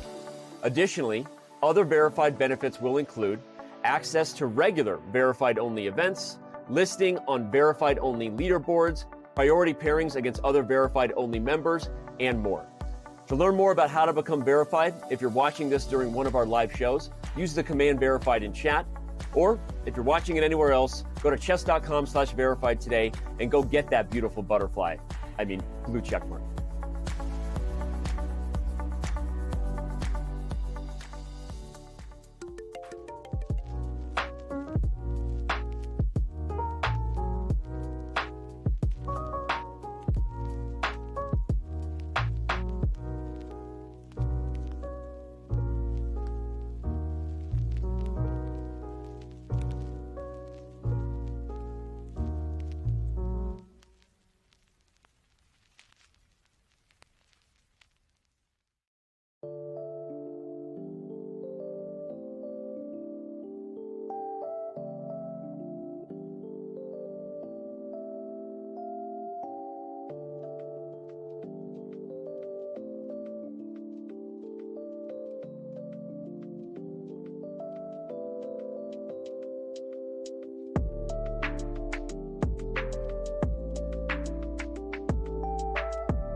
Welcome back to the Rapid Chess Championship presented by Coinbase. Round 5 is about to begin. We are here once again with Spenny Thompson, the voice of the chat.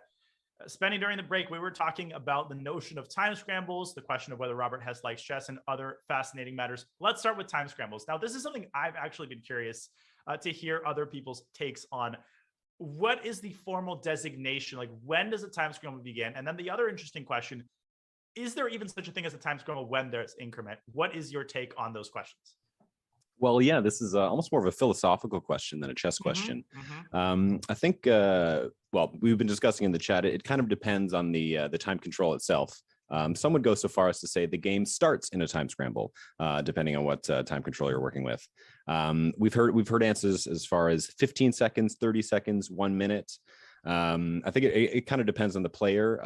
And I believe somebody also brought up that the position itself kind of factors in. If it's a very complex position with a lot of pieces on the board, then it doesn't take much for that to be considered a time scramble. Do you have a hard number, or do you also have kind of a range that depends on other factors? Well, I informally set myself a benchmark, which is 20 seconds in a 3-minute game. So when I hit 20 seconds, I flip a switch in my mind, and that's when I start pre-moving a lot more. Because like, what does it even mean to designate something a time scramble, right? It would be meaningless if your play doesn't change. So the way my play changes is like, I start pre-moving stuff I normally wouldn't pre-move, because normally it would be way too risky. Right. Yeah. In an increment, I feel like a time scramble is only like 5 seconds and below. Anything above that with an increment to me is like normal. Yeah. If you've ever seen Amon Hambleton play in Title Tuesday, when he's got increment, when he has 3 seconds, he's got all the time in the world. Sipping on his espresso, he's talking to someone in the background. The dude has 2 seconds. He's the chillest guy. Oh, he's Canadian. So what do you expect? Yeah.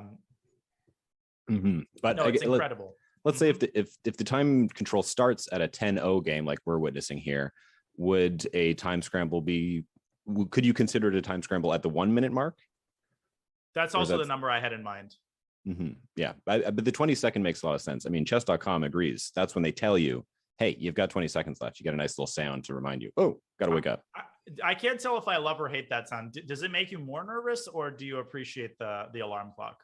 It usually makes me more nervous. And sometimes I'll catch myself hearing it. If I'm watching a Twitch stream or something, if I hear it in somebody else's stream, I'll just think, oh no, even if I'm not even playing a game.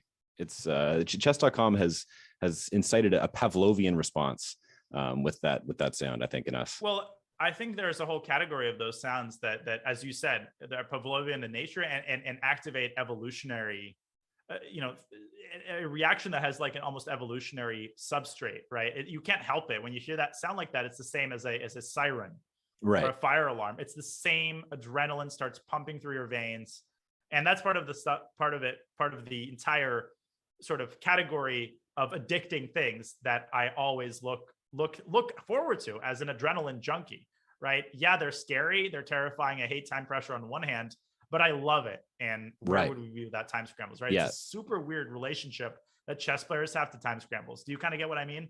Oh goodness, yeah. I mean, when I win a time scramble, of course I love it. But losing a time scramble, especially I actually just the other day I lost a time scramble where I had something like 25 seconds. My opponent had 3, and I made a pre-move which hung my rook, which could have kept me alive and could have flagged. But that's always one of the worst feelings. But another point we bring up, the interesting line between extreme love and extreme hate of the game. And I think Cutie Jelly brought up in the chat, does Robert Hess enjoy chess? And I would counter the question of, does a fish enjoy water? Is it even a question? It's right. He's so elementarily surrounded by it that maybe he never even paused to think, do I enjoy this? Enjoy is the wrong word. It's the air that we breathe, Do you enjoy breathing? Yeah, exactly. No, it's you have to do it. There's no choice. That's an interesting perspective. Yeah. Robert Hess is way too far in now. Like, he doesn't really have a shot at any other career path, so he better start to enjoy it. Yeah, and he better raise his commentary game. I mean, that guy's terrible. Yeah, but I so prefer doing solo commentary. He's made some good cheeky comments from the chat. That's kind of the best place to do it, from the sidelines, being one of the mosquitoes in chat, I like to call them, who can point out the best moves, which are very easy to do when you have the eval bar in the comfort of your own home. Oh, extremely. I agree with everything you just said. Spenny, I'll let you enjoy the games. Round 5 is underway. I'll take a look at the top boards, but thanks again for your insight. We'll have you back probably in a couple of rounds. Cheers. Take care. You too. Okay, let's have a look at the top games. We've got Jose Martinez in clear first with 3.5 out of 4, but he is already in very big trouble against Dmitry Andreikin. Dmitry is not someone that you want to face with the white pieces. I mean, it doesn't matter what opening it is. Doesn't matter what circumstance it is. Dmitry Andreikin is a beast with the white pieces. He's got 9 minutes and 28 seconds, basically a winning position out of the opening. And Jose, out of desperation, is already sacrificing a knight on e4. Whoa, what a move by Jose, but I don't think it's going to work. So the idea is to meet knight takes e4 with bishop d5, and Andreikin is going down this line with furious rapidity. Bishop d5, but isn't there knight g5? Knight g5 counterattacking the h7 pawn. And I think white's just going to emerge with an extra piece. I think Jose is going to lose this game within a couple of moves here. Knight g5. Now, you probably have to take c6 and just bite the bullet, and whatever happens, happens. But even a move like bishop a3 here is terrifying, because white threatens b5 with a discovery. There's queen h8, queen takes g7. White is pulverizing the entire kingside. So this looks incredibly unappetizing. And in addition, I think Dmitry can also play knight takes a7 and try to just defend this knight with a queen from c5. Bishop takes c4, queen c5. This looks a little bit more sketchy, but I don't see a clear way for black to win back this knight. And that is exactly what Dmitry is doing. He went down the second path, queen c5. The eval bar liking this a little bit less. And Jose actually has an interesting resource. He's got the move bishop takes g2 here. And the point is that if king takes g2, black has a clear perpetual with queen g4 and queen f3. But I think what Dmitry is going for is an endgame. Queen takes d4, forcing a queen trade. Now he's threatening checkmate. So Jose has to trade queens, take f1, And the problem is that on paper, black has a pawn and a rook for 2 pieces. So that doesn't look too disastrous. But if you actually look at this position, why is black lost? And they have gone down this exact line. Look at the pawns on c7 and i6. These pawns are sitting ducks. White's going to go rook c1 on the next move. White's either going to win the c7 pawn or move the rook up to c6 and win a6. And in both cases, white is going to create a passer on the queen side, and that passer is going to decide the game. Furthermore, the knight on a7 is perfectly safe. It cannot be attacked from any other angle, and the bishop on d4 has a lot of space on this diagonal from which it can defend the knight. So this should be a technically winning position for Dmitry, who's also up 4 minutes on the clock. He also has a pawn breakthrough. He can play the move b5. He might not even bother with winning one of black's pawns and simply go b5 in order to create a pass pawn. In fact, I think b5 is perhaps the likeliest move in this position. So Dmitry with a overwhelmingly good position. He goes b5, and Jose's days seem to be numbered here. Let's have a look at some of the other top games.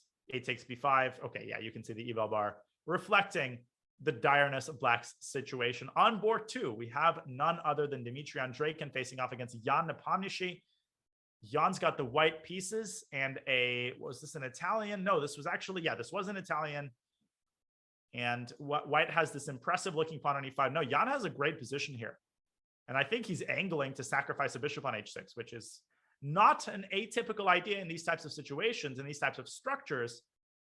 And if Dmitry allows it, he might just get checkmated. That rook on a3, don't fall asleep on that rook, because it can migrate to g3 with devastating threats against black's king. I am not liking this one bit for Dmitry, for Vladimir Fedoseev. I was going to say Dmitry Fedoseev. That would be pretty impressive combination of names. So black could play the move c5 here and try to distract white, but it wouldn't work. White would still take on h6. Instead, Dmitry, that was the second time I confused. Vladimir going queen f8, stopping bishop takes h6, but now Jan moving his bishop back to b1 and preparing a battery with queen c2, and that will provoke more weaknesses in black's position. This is a very, very nasty position for Vladimir, but we've seen so many times how he has recovered from these positions. And Jan, he can get sloppy in these situations. He can get a little bit overexcited. He can sometimes go down rather speculative routes, and he goes knight h4. And what he's trying to do is pave the way for bishop takes h6 and open up the gates for a rook lift to g3. So for instance, if Fedoseev takes on d4, white will take on h6, black takes back, and now a check on g3 followed by a battery on c2 is totally decisive, because queen h7 is entirely unstoppable. If black pushes the f-pawn up, in addition to en passant, there is the simple knight g6 check, forking the king and queen. So, man, what a difficult position for Fedoseev.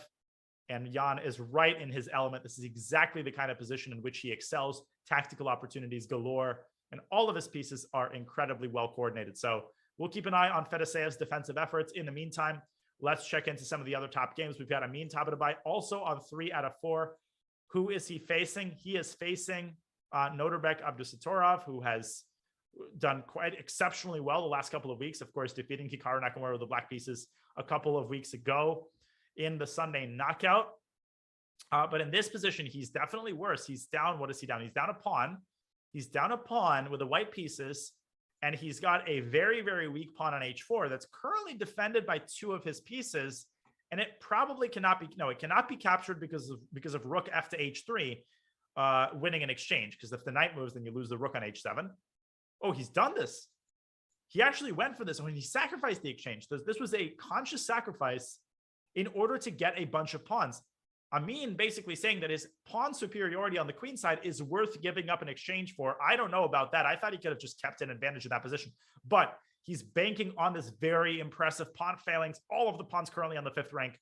But can any of them advance forward? The c-pawn certainly can't, because that c-pawn is tasked with defending the knight. The a-pawn can move forward. The b-pawn can move forward. But does that really yield anything concrete for black? Let's see. Now, the first question is, where will Norbek put his rook? He could play rook a7 and attack a5.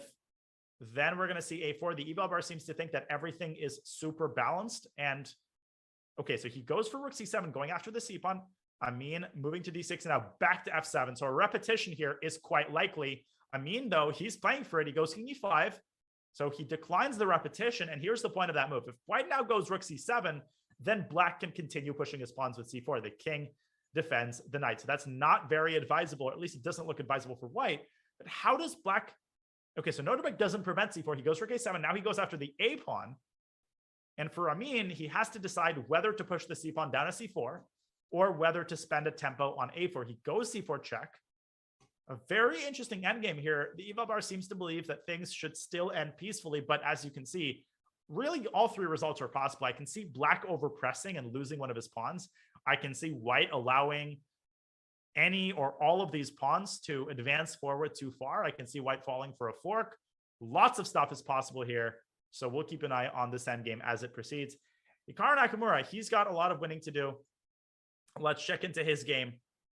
As I pull it up, a quick sip of coffee.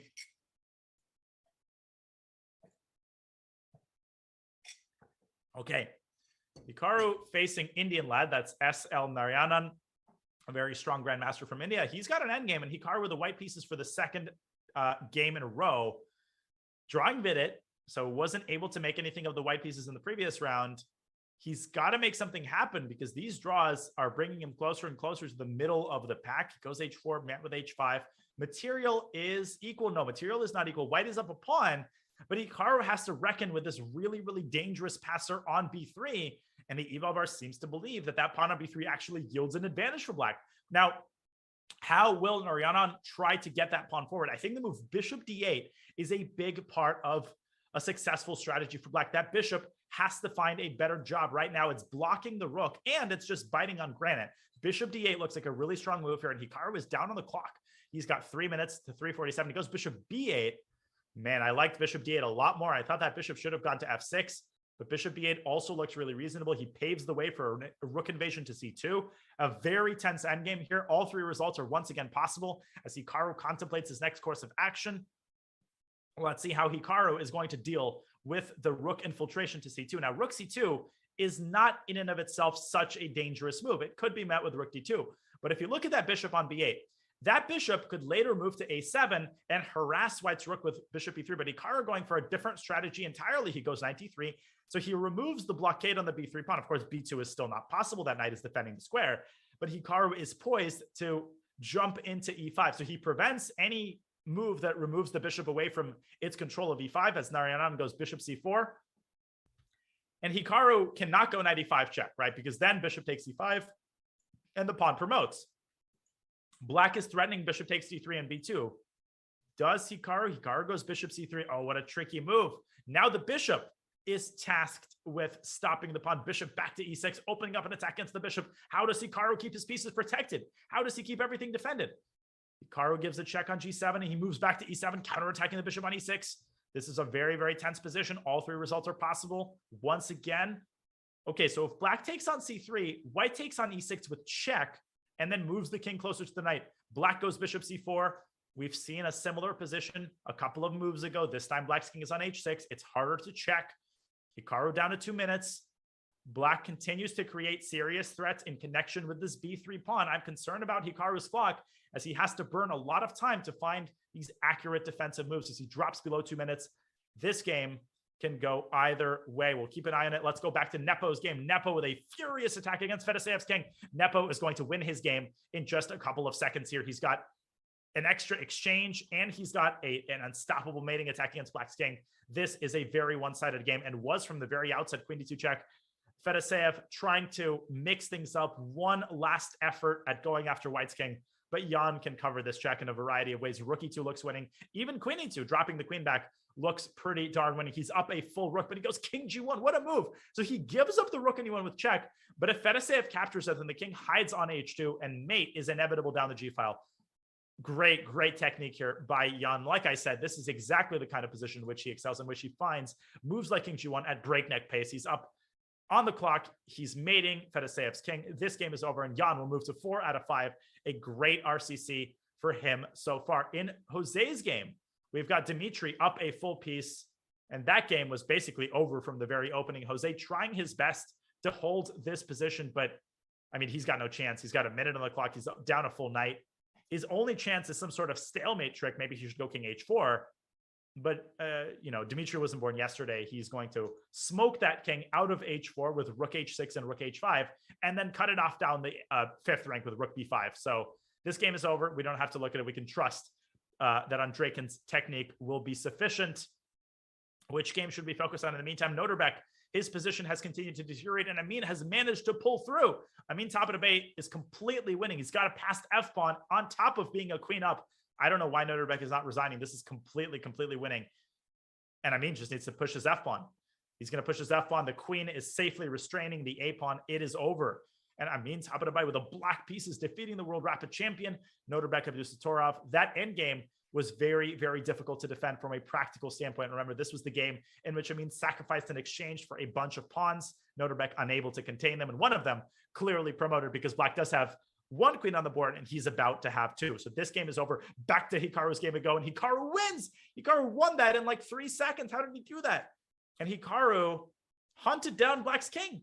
He played rook e7, he played knight e5, and Narayanan allowing the king to move forward. And now rook d7. Oh, he walked into a skewer. He skewered himself. Bishop e4, bishop takes b4. Oh, and bishop e7. And this is what black missed, with Hikaru setting up a mating net against black's king with bishop g5 mate. Inevitable. If you make a queen, you get checkmated. Black, he made a knight, but it doesn't matter. Bishop g5 is totally unstoppable. And if the king had moved back, then bishop a3 check would have won the pawn. Only Hikaru can turn these games around so quickly. A big win for Hikaru Nakamura as he moves to 3.5 out of 5. This game is still going, but it's about to end. Andrekin winning officially. Only this game is going. And okay, a couple of the other games are going. Dubov is playing Andrei Esipenko, a game that is about to end in a draw. It does. Parham is playing Grigorio Parin. This game is still going. Another position which one side has many pawns in return for the exchange. Why did Parham not take the pawn? Parham could have taken b3. Instead, he leaves that pawn alive. Grigori pushes e3, and now it's over. Now Grigori's pawns are unstoppable. Knight d4, defending b3. I have no idea what Parham was thinking. I think he actually hallucinated and thought that g6 would have been checkmate, but the king will have an h6 square in response to g6. So black's king is completely unassailable. All of his pawns are moving forward. White's rook is incapable of stopping all of them. Rook b4, maybe rook b4. Oh, but then there's e2 check and e1 queen. Grigorio Parin is going to lose. And Parham, Parham is black here. So Parham is going to win. And the other game that's still going is Demchenko, who's about to defeat Alexander Bortnik. Bortnik having a very rough time once again in the RCC as he remains at 1 point. Okay, this game is over. This game is over.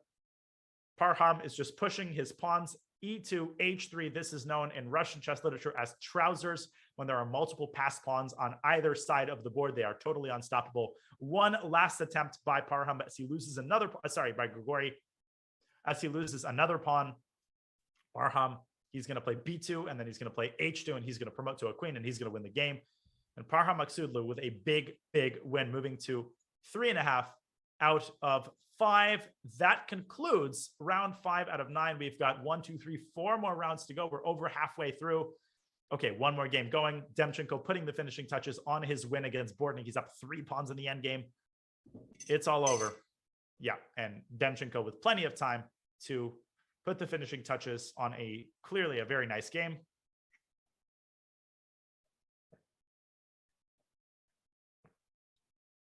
Yeah, it's over. He promotes. Bortnik trying his best, but Demchenko, he's not the fastest player, but with 10 seconds, a 2600 plus GM does have the technique to give checkmate. There it is. Anton Demchenko defeating Alexander Bortnik. And all of the games are over. Round 5 is in the books. Round 6 about to begin. And let's take a look at the standings. We've got Dmitry Andrekin, who replaces Jospim, whom he beat atop the tournament standings. We're going to have Andrekin, Tabatabai, and Nepomniachtchi atop the field with 4 out of 5. A pretty big contingent with 3.5. Jose, Hikaru, Alexei Serrana, and Parham. And then, of course, a huge group with 3 out of 5. Now, those people with 3 out of 5, they include Vidit, they include Fedoseev, Andrei Esipenko, Noterbeck Abdusattorov, who lost a painful game to Parham. Sorry, not to Parham. He lost a painful game to Amin. Those players are going to have to score some dubs in the last 4 rounds of the tournament. We remind you that the top 8 players qualify for the Sunday knockout. The Sunday knockout is a single elimination tournament, and there is a 2-second increment during the Sunday knockout, but not during the Saturday Swiss. That's why time scrambles Rook versus Rook affairs. We've got all sorts of shenanigans going down today. We hope that you're enjoying the tournament thus far. 4 more critical rounds to go. And the matchups at the top in round 6 are Alexei Serrano with the white pieces against Dmitry Andreikin. Now, remember that all of the guys at the top have essentially played each other. So don't be surprised that someone with 3.5 is playing someone with 4. Andreikin has already played Amin. Amin has already played Nepo. So we've got basically a traffic jam at the top where all of the players with 4 out of 5 have played each other. So they drop down to play some of the players at 3.5 and at 3. So we've got Nepo. Whoa, let's see. Who is Nepo playing? Nepo's already finished. Nepo drew Amin in about a millisecond. And if I had a co-commentator, I would have asked him to take bets on how they drew. I feel like they almost drew too quickly for a Berlin. This was probably like a 2-move draw. No, let's see. Yeah, this was a 4-move draw. So they just didn't even bother with a routine. They just offered a draw. Amin just offered a draw on move 4. Nepo said, why not? A draw is a very reasonable result for both of them at this stage in the tournament. 4.5 out of 6 is a great score. Remember that 6 out of 9 essentially guarantees qualification. And then usually we've got 1 or 2 players with very good tie breaks and a score of 5.5 out of 9 who qualify as well. So both of these players are only 1.5 points away from ensuring punching their ticket into the final. In that case, let's switch to some of the other top games. We got Hikaru Nakamura facing off against, nope, Naida Nidla. That was his previous round. He is playing Jose Martinez, who has just lost a painful game against Dmitry Andreikin. His reward, yeah, you've got Hikaru. At least Jose has won. He's got a pretty good endgame here. I like the position Jose has out of the opening, and they went straight from the opening into the endgame. This was a Caro-Kan. So Hikaru clearly playing for a win, refraining from his usual Berlin. He's obviously worried about the possibility of a forced Berlin draw. Okay, I'm going to take a sip of water as we adjust our eyes to this end game. Now I sound like Agenmater. I'm going to take a sip of water. If you found this move, congratulations. You are a true master of the game. If you're just along for the ride, take a sip of my water.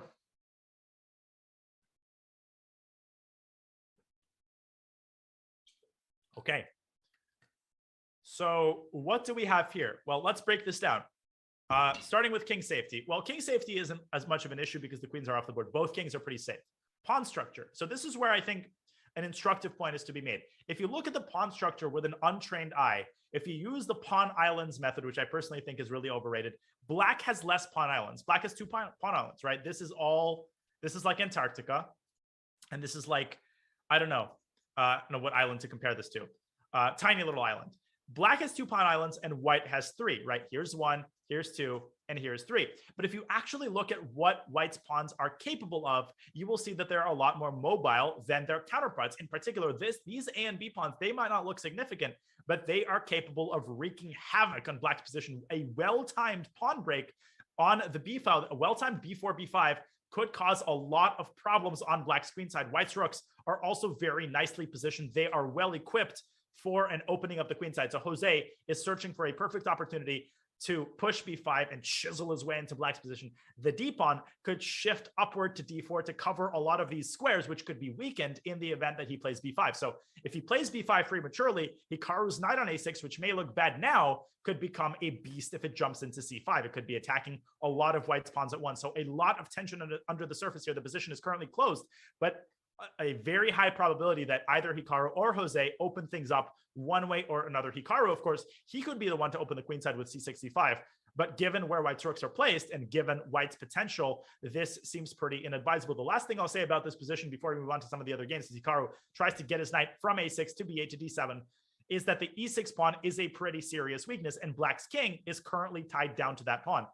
Now, not only that, but the bishop is tied down to e7 because it's guarding this g5 square, which is another weakness. If white's knight lands on g5, there will be hell to pay. Black will lose the e6 pawn, and Hikaru can ill afford that. So black is definitely on the defensive here, but Hikaru, he's already won a couple of worse positions in this tournament. He is essentially unbeatable even in winning positions. And so Jose has his work cut out for him as he continues to try to nurture this advantage. Let's take a look at some of the other top games. We've got Alexei Serrano facing off against Dmitry Andreikin on the top board. And Dmitry, he's been having another incredible event. easily outplaying Jose in the last round. Jose is no slouch. He was in the lead. Now he's got the black pieces against Alexi Serrana, and he's got a worse position. Alexi with a big queen ensconced on a6, attacking a7. Dimitri counterattacking the b3 pawn.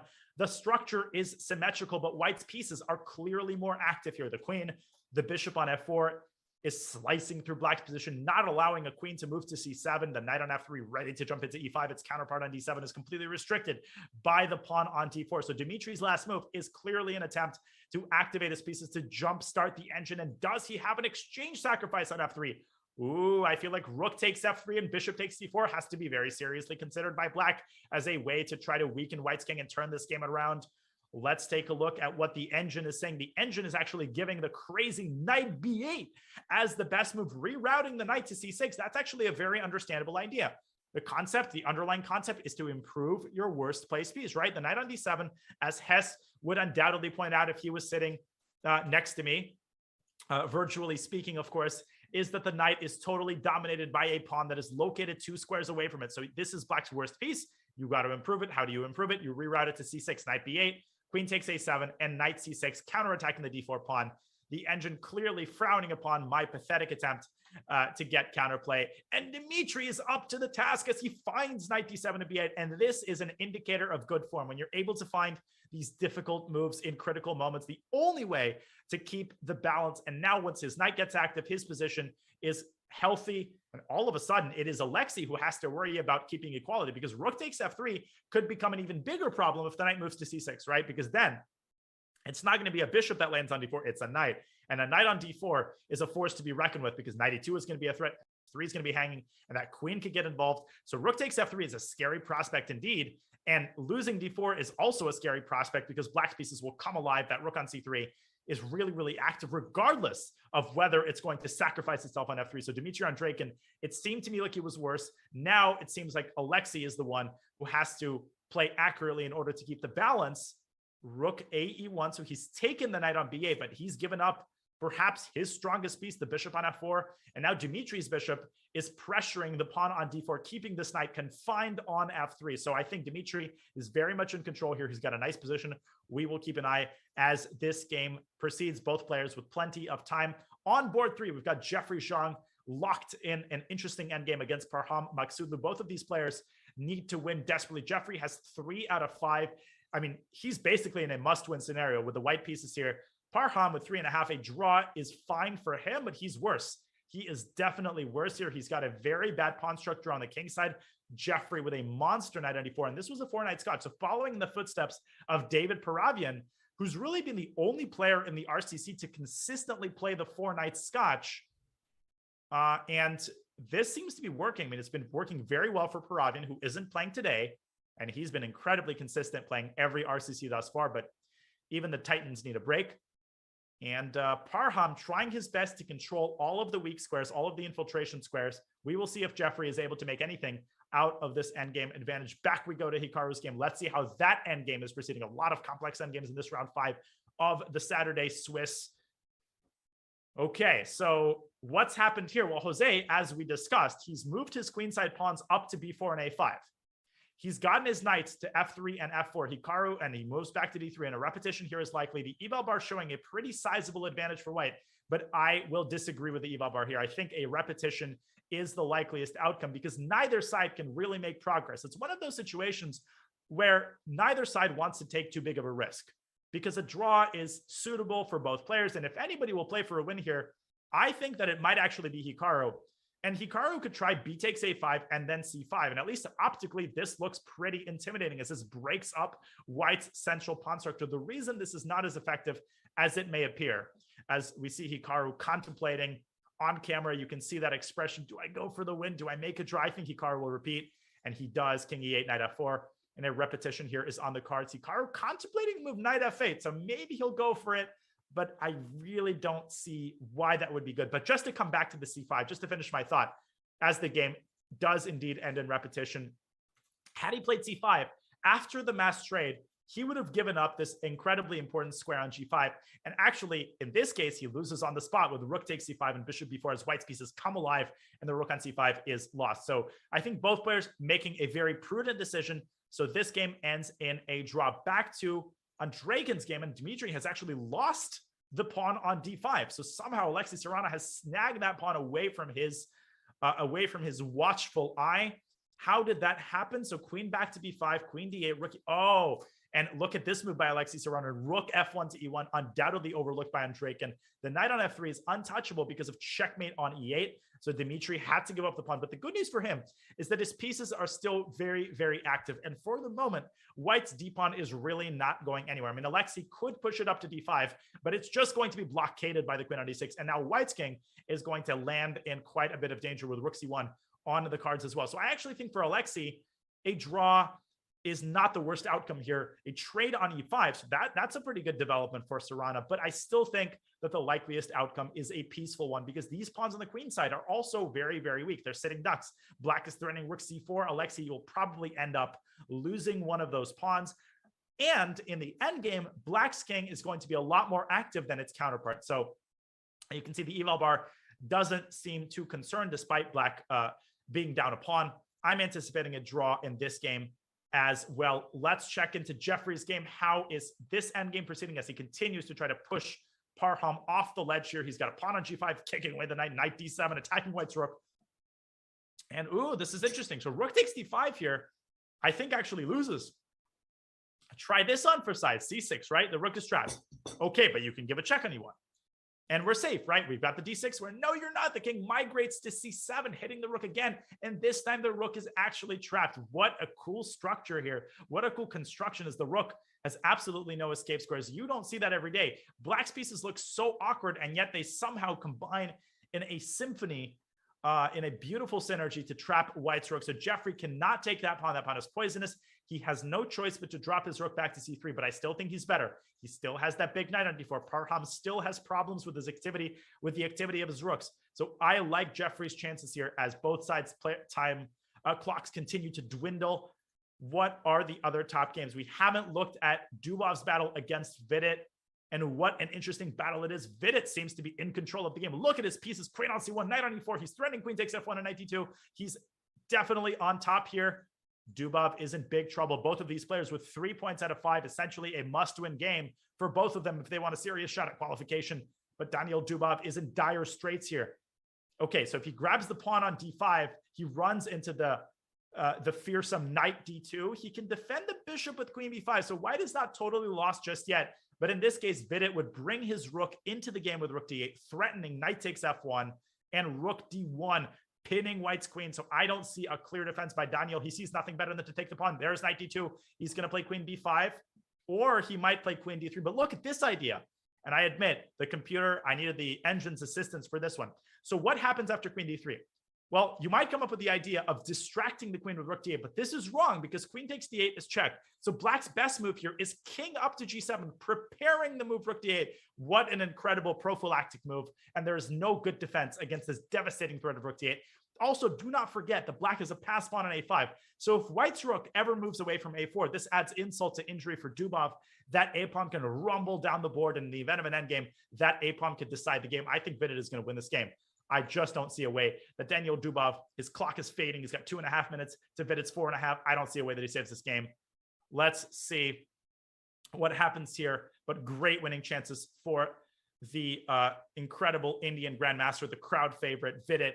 One board below, we've got Andrei Esipenko facing off against Norbek Abdusattorov. A very slow-paced game, a Grunfeld that's incredibly positional. White has the 2 bishops, a clear edge for White. I mean, Andrei with the 2 bishops, he's got nice control of the center. This game doesn't seem too interesting.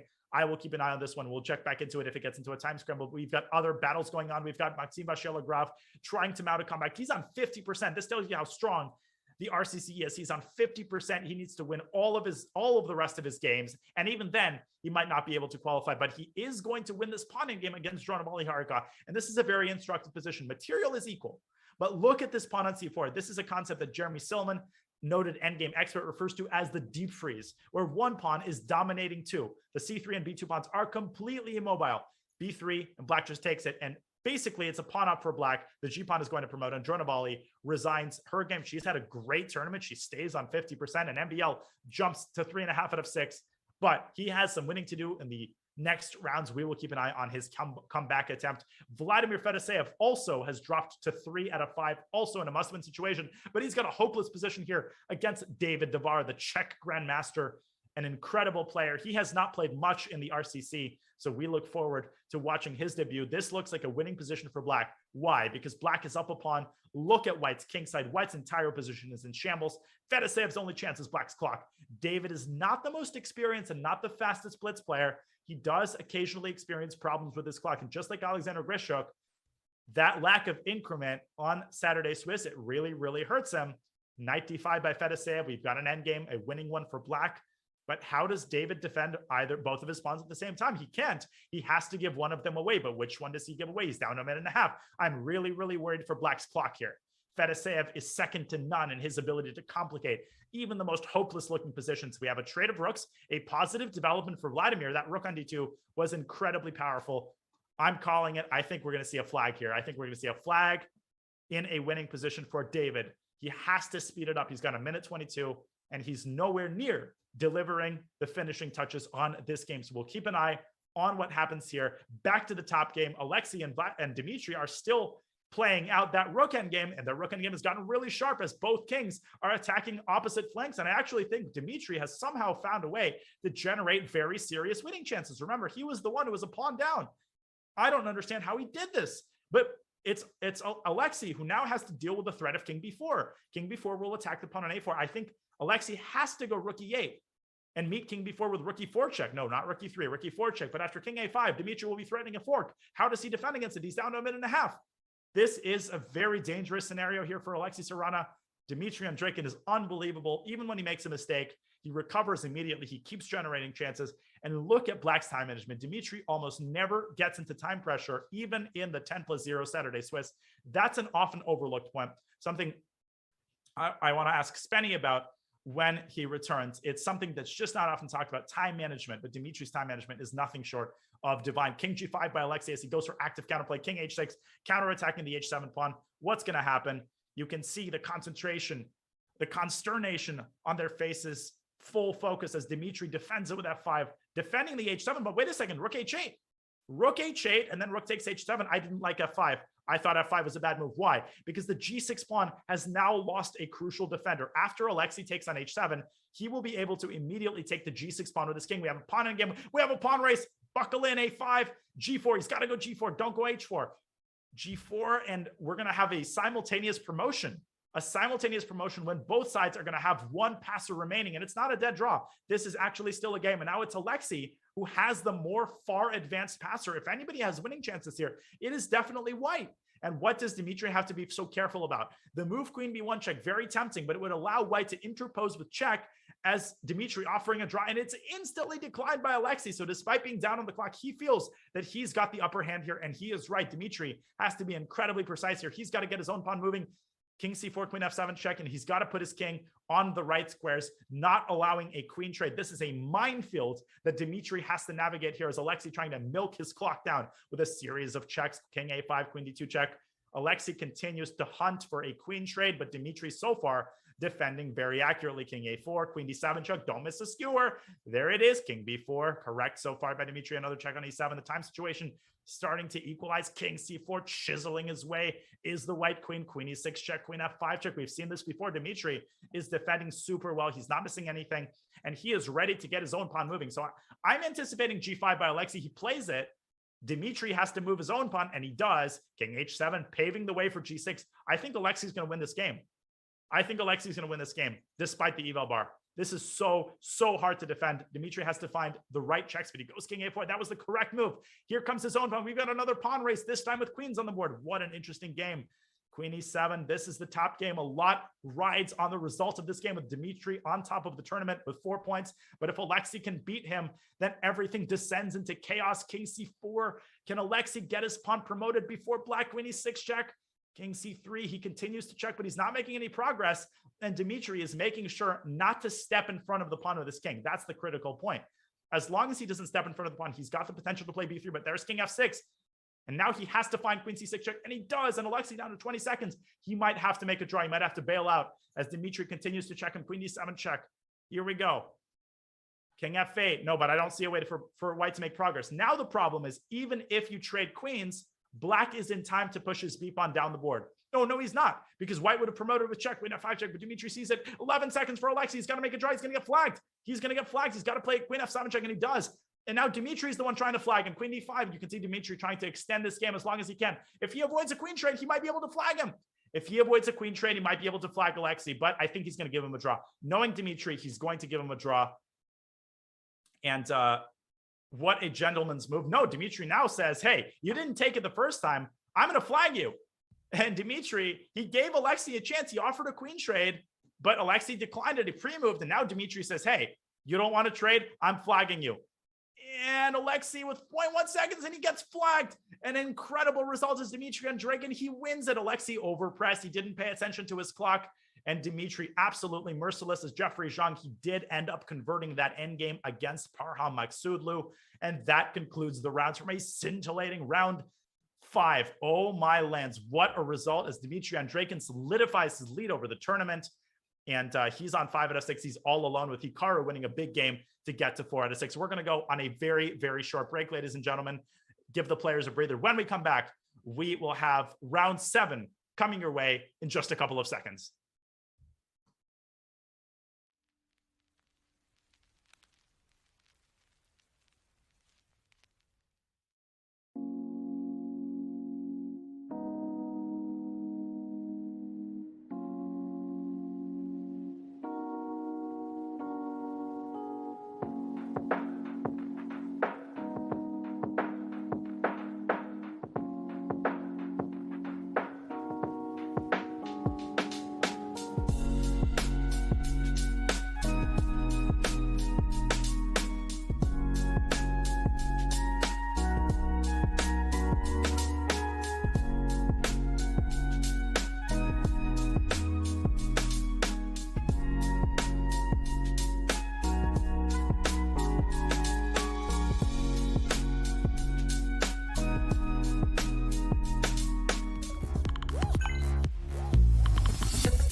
We would like to extend our gratitude to our presenting sponsor, Coinbase, for making this incredible event possible. And the best part about Coinbase is you can earn crypto just by learning about crypto. So what are you waiting for? Go to coinbase.com/chess and receive $10 in Bitcoin free when you sign up and verify your account. Coinbase.com/chess. Thank you to Coinbase, our sponsor.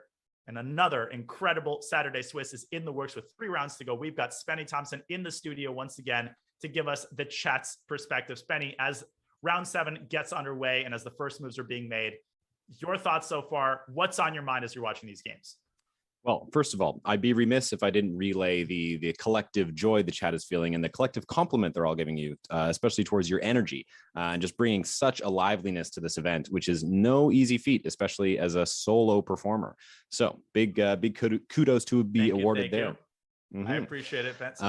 So I got to ask, is it just tea in that cup, or is there coffee? It's got to be a pretty strong coffee if it's. Well, I've had coffee. I had 2 cups in the morning. I got a good amount of sleep. I have sparkling water, and I have tea with lemon and honey. So that's my go-to when I know I'll be talking a lot. It keeps my voice going, and I'm already cracking a little bit, but 3 more lessons, I think I can write it out. Yeah, you should be good. Maybe you should try something that we in Canada call a Canadiano. Americano is an espresso with hot water, but a Canadiano is an espresso inside coffee. It sounds like you've had one of those by the sounds of it. I've had every type of coffee drink imaginable. I'm a huge coffee junkie, but tea is my my mom is from Baku, Azerbaijan, which is like the tea capital of the world. The national beverage is tea. That's all people drink.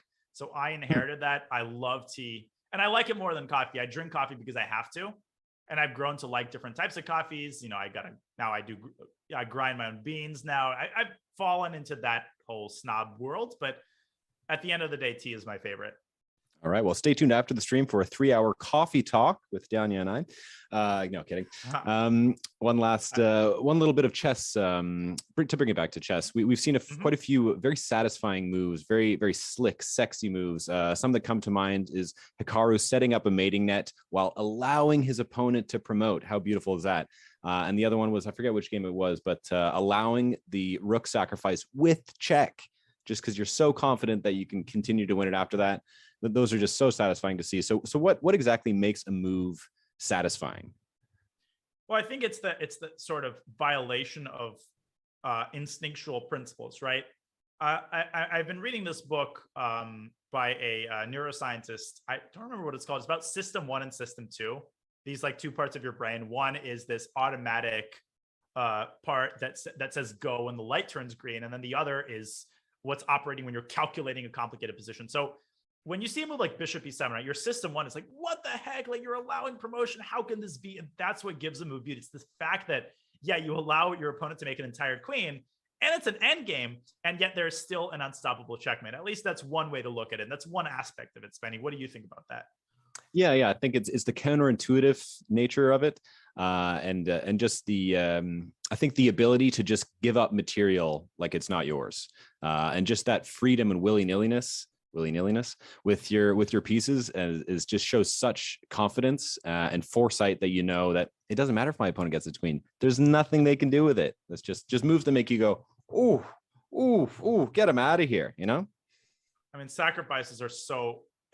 I just love the concept of a sacrifice. It's so unique to chess, and there's such inherent beauty in it, right? You don't even need to explain why a sacrifice is beautiful. It's just naturally beautiful to anybody, to a grandmaster, to a total beginner. The concept of it grabs you, and it never stops grabbing you. I'm still a huge junkie for queen sacrifices, and I get excited as if it's the first time I'm ever seeing one. Yeah, it's such a beautiful universality of chess where it doesn't matter what level you are, those all look great. Shout out to Salty Clown, one of the best queen sacrificers out there. Something about Absolutely. sacrificing a big piece and then mating with just a pawn. It's gorgeous. This is why we love it. It is, and the book, by the way, is called Thinking Fast and Slow. Thank you. It's by my bed, but I forgot the name of it, and it's got a lot of chess references, and this guy did a lot of studies involving chess players. So it's super, super interesting. I highly recommend it. But all right. Yeah, sacrifices are amazing, Spenny. And I'm glad we're on the same page on that. And agreed as well. Yeah, exactly. Right, well, I'll release you. I'll let you enjoy the games. But we'll probably have you in the studio one more time as the tournament winds down. Thank you, Spenny, for your insight. Yeah, you got to make it sound professional. You know, yeah, this is an official chess.com dryer behind me, by the way. Yeah, that was sent to you by chess.com. Yep. You know, I love that little bike photo, though. Oh, thanks. That raises the ambiance. Sure. It's awesome. All right, Spenny. Well, I'll see you soon. Thanks again for providing your insight and helping me rest my voice. Cheers. All right. Enjoy. Good luck. All right. Well, speaking of good luck, Hikaru Nakamura needs some of that as he faces Dmitry Andreikin, who has been a beast this tournament. He's on 5 out of 6. He's in clear first. And Hikaru on 4 out of 6. So a draw would be great for Andreikin. Not as satisfying for Hikaru, especially since he has white. What do we have going on here? A crazy position, or at least it looks crazy, but the dust is about to settle. So currently white is up a piece, but Dmitry, of course, has the capacity to win that piece back by taking the bishop on b2. What is he thinking about? He is thinking about whether to trade queens first, whether to take on f3 before he takes on b2, or to take the bishop on b2 immediately. A lot of decisions to be made for Dmitry. He does decide to take on b2 immediately. Hikaru moves his rook up to a2, attacking the bishop on b2. And again, a big choice to be made for Dmitry. Currently, the bishop is trapped, but he's not going to lose the bishop. He's got many, many defensive moves. And the best move is queen f6, actually. He takes on e2 with check instead. Hikaru moves his king calmly up to g2. And that was not the best move. What's going to happen now is that Dmitry is very likely to lose a pawn in the endgame. Now, both of his minor pieces are incredibly vulnerable. And if he trades queens, this is a good old-fashioned double attack. Hikaru will be attacking b7, and he will be attacking b2. So Dmitry actually refrains from the queen trade with queen f6, and that was a blunder. Oh, but he's blundered a piece. He's blundered a piece. Bishop takes e2, rook takes e2, and queen takes b7 as a fork. Oh my God. Hikaru can win the game on the spot with bishop takes e2 and queen takes b7. You cannot defend the rook and the bishop at the same time. A huge blunder by Dmitry Andreikin, who was unable to keep the tension in that super complex position. Only Hikaru can beat the tournament leader in 18 moves. Hikaru, you can see Dmitry, he's totally unsuspecting. He seems calm. He hasn't sputtered it yet. Hikaru, on the other hand, I'm sure he's going crazy on his end, probably wondering what he's missed before playing bishop takes e2. This is a tactic that Hikaru was spun in a hyperbolic game. I can sense that he's just double checking, making sure, because this almost seems too good to be true. Bishop takes e2, get the rook off of e8. You might ask, well, why is that necessary? Because if you take on b7 straight away, then black has the move rook a b8. So you have to get rid of the other rook first so that black no longer has control over the 8th rank. Hikaru plays it, and the game is over. You see Andreikin sitting back in his chair. Unbelievable. And this is just resignable. This is a full piece for absolutely no compensation, because Hikaru's king might seem like it's in danger, but the rook on f1 is more than capable of supervising that king and lending it enough safety until the white queen and the white knight get into the defense and consolidate. This is unbelievable. 20 moves is all it took Hikaru Nakamura to dispatch the tournament leader. And now the move rook takes b2 wins the game. Hikaru plays it immediately. Andreikin has absolutely no counterplay. He tries h5, desperation, and Hikaru is going to get his knight out to c3, kicking out the rook, bringing the queen back to f3. I think Andreikin is just going to resign right here and right now. Okay, rook takes c1 and rook b1. Everything is winning, and Hikaru, with 5 minutes on his clock, plenty of time, he would convert this with 20 seconds.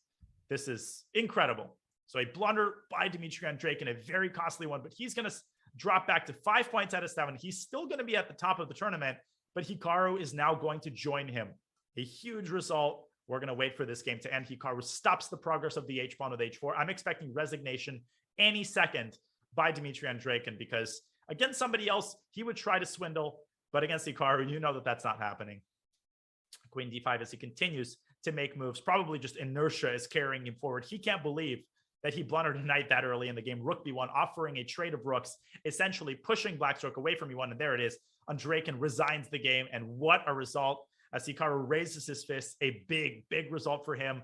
He was at some point, he was on 2.5 out of 4. He was in the middle of the pack, and a couple of huge wins propel him to the top of the tournament. Hikaru making his presence felt in week 11 of the RCC. Let's switch back to the top board. Amin Tabatabai locked in a dogfight against Shaspam. Amin has just declined a draw, and for very good reason. He's better.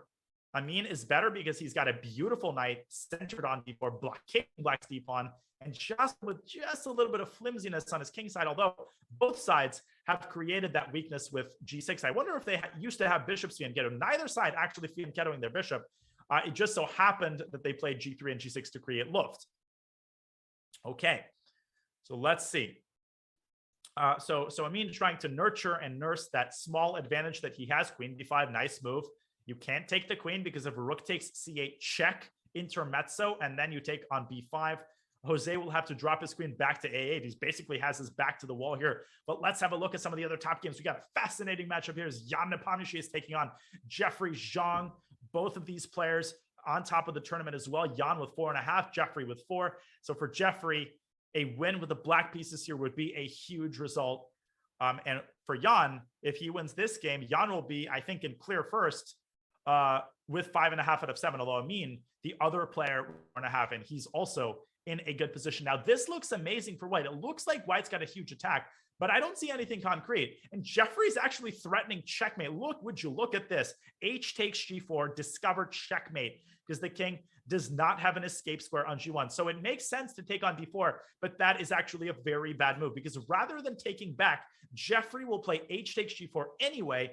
Yeah, this is not made anymore, but the king has to walk into g1, and a draw by repetition. Nepo seeing nothing better than to repeat moves with a series of knight checks, and the computer bearing it out. He had literally nothing else but a repetition. A good result for both players, but especially for Jeffrey, who draws with black, and he joins that big group on 5 out of 7 that currently includes Hikaru and Dmitry Andreikin, whom Hikaru defeated.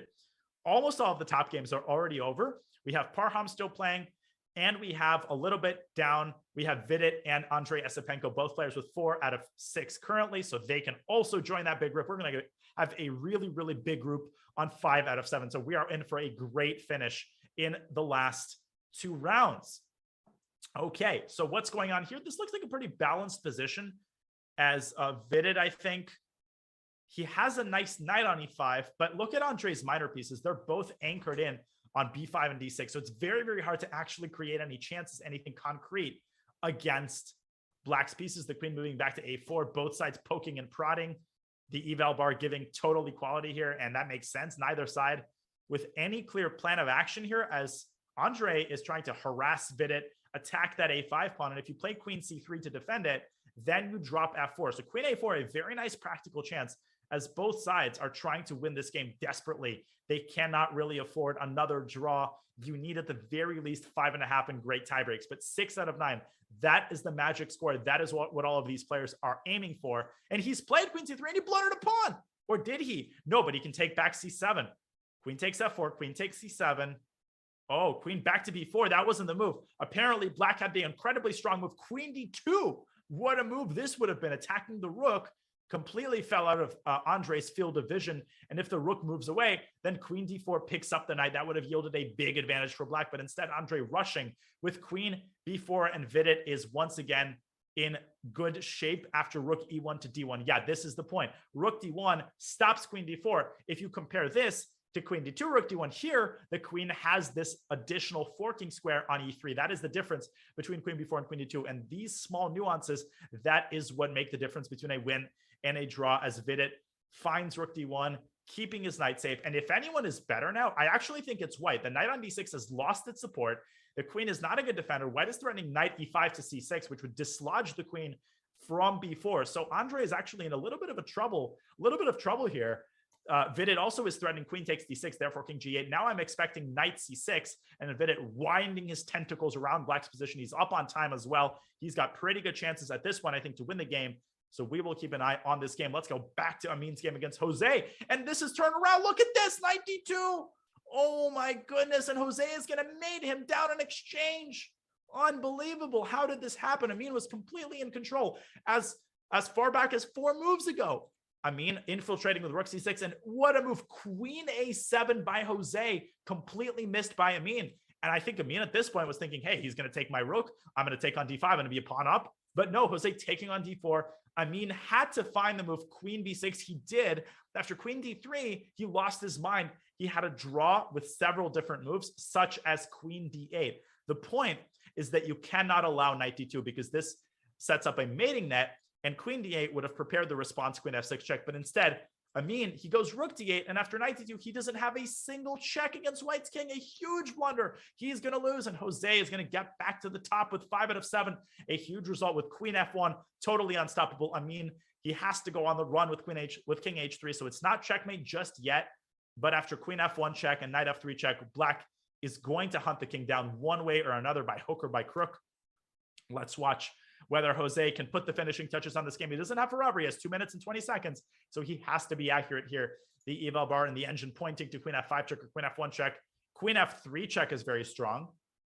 And after king h3, Black has time to play the quiet knight d2 to e4, setting up the unstoppable threat of knight takes f2. And although this does allow a check, Black can easily escape with f6, rook d7 check. And now king h6, watch this line. Hey, this looks like it stumbles into a queen trade with queen a3 check. Looks terrible. But Black counteracts him with a check of his own, knight g5 check, pulling the king in toward h4. And now a checkmate on h5. Jose, he has to calculate this last line as he drops to below 2 minutes. Will he find the critical move, knight e4? He has to see that line. He has to make sure to calculate all the way to the end and not get deterred by the appearance of queen e3 check. Let's see. Jose down to 90 seconds. Knight e4 is the critical move. If he plays it, he wins the game. All right, buckle your seatbelts. A big, big game. This will determine whether Jose Martinez has good qualification chances or not. If the game ends in a draw, Amin is the one who will join the lead with 5 out of 7. Knight e4, queen d4 check. He's found it. And now king h6 or f6. Both of these moves win the game on the spot. As you can see, the focus of Amin, he senses that he's lost. He's trying to find a chance. Rook takes d5 is actually the best chance. Rook takes d5 rather than rook d7 check gives White the best practical chances. But then Jose interposes the rook with g6, g5, and then the threats against White's king are totally unstoppable. But he's got to find rook takes d5. It's the last chance by Amin, and he plays it. Okay, g5. G5 is the critical move now. Knight takes f2 check, king h4, and amazingly, there is no forced mate. And Jospem drops down to 60 seconds. Will he find G5? He's found everything so far. He keeps his composure. You can see, he's praying that Jose doesn't find the mate. 55 seconds by Black. Jose has to find the move G5. He plays knight takes F2 check. That's worse.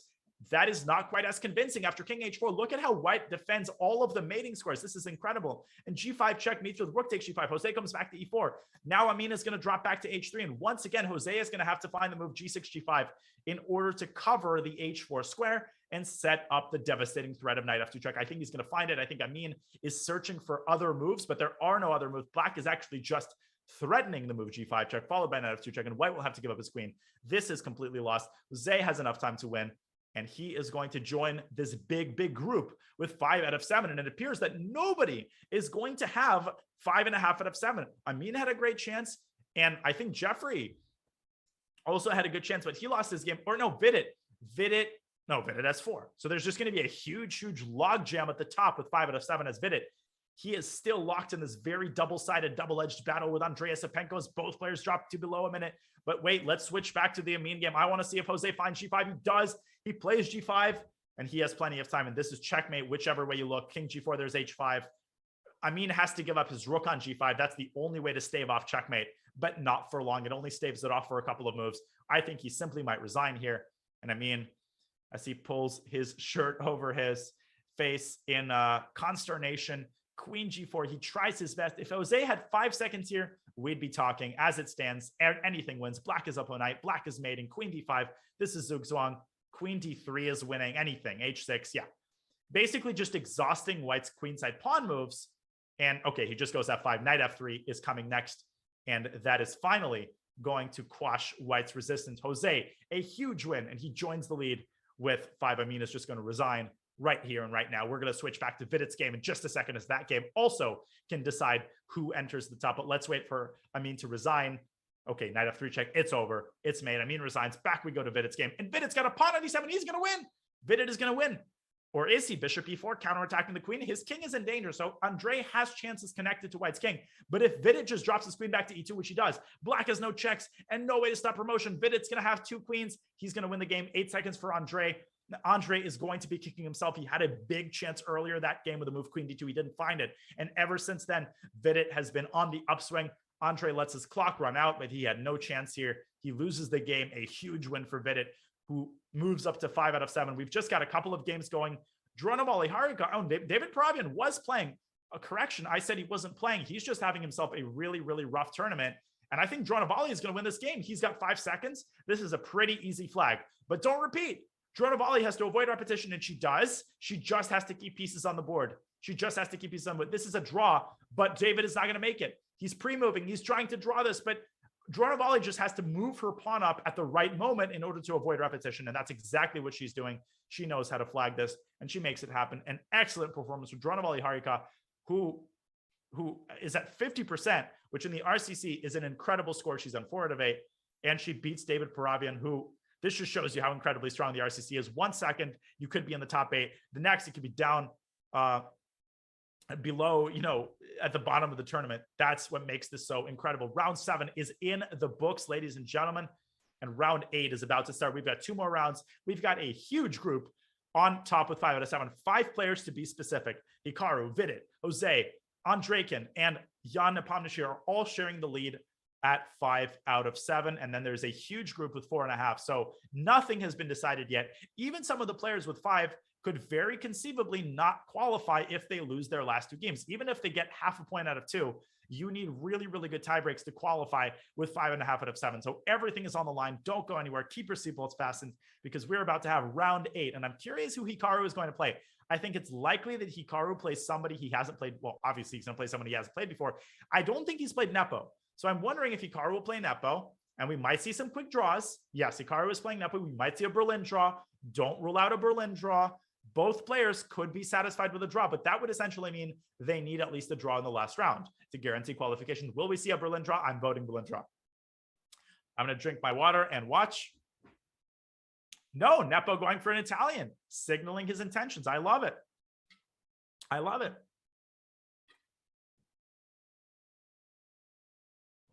Jan Nepomniachtchi, he's playing for a win, and he goes D3. They're going down the main line Italian.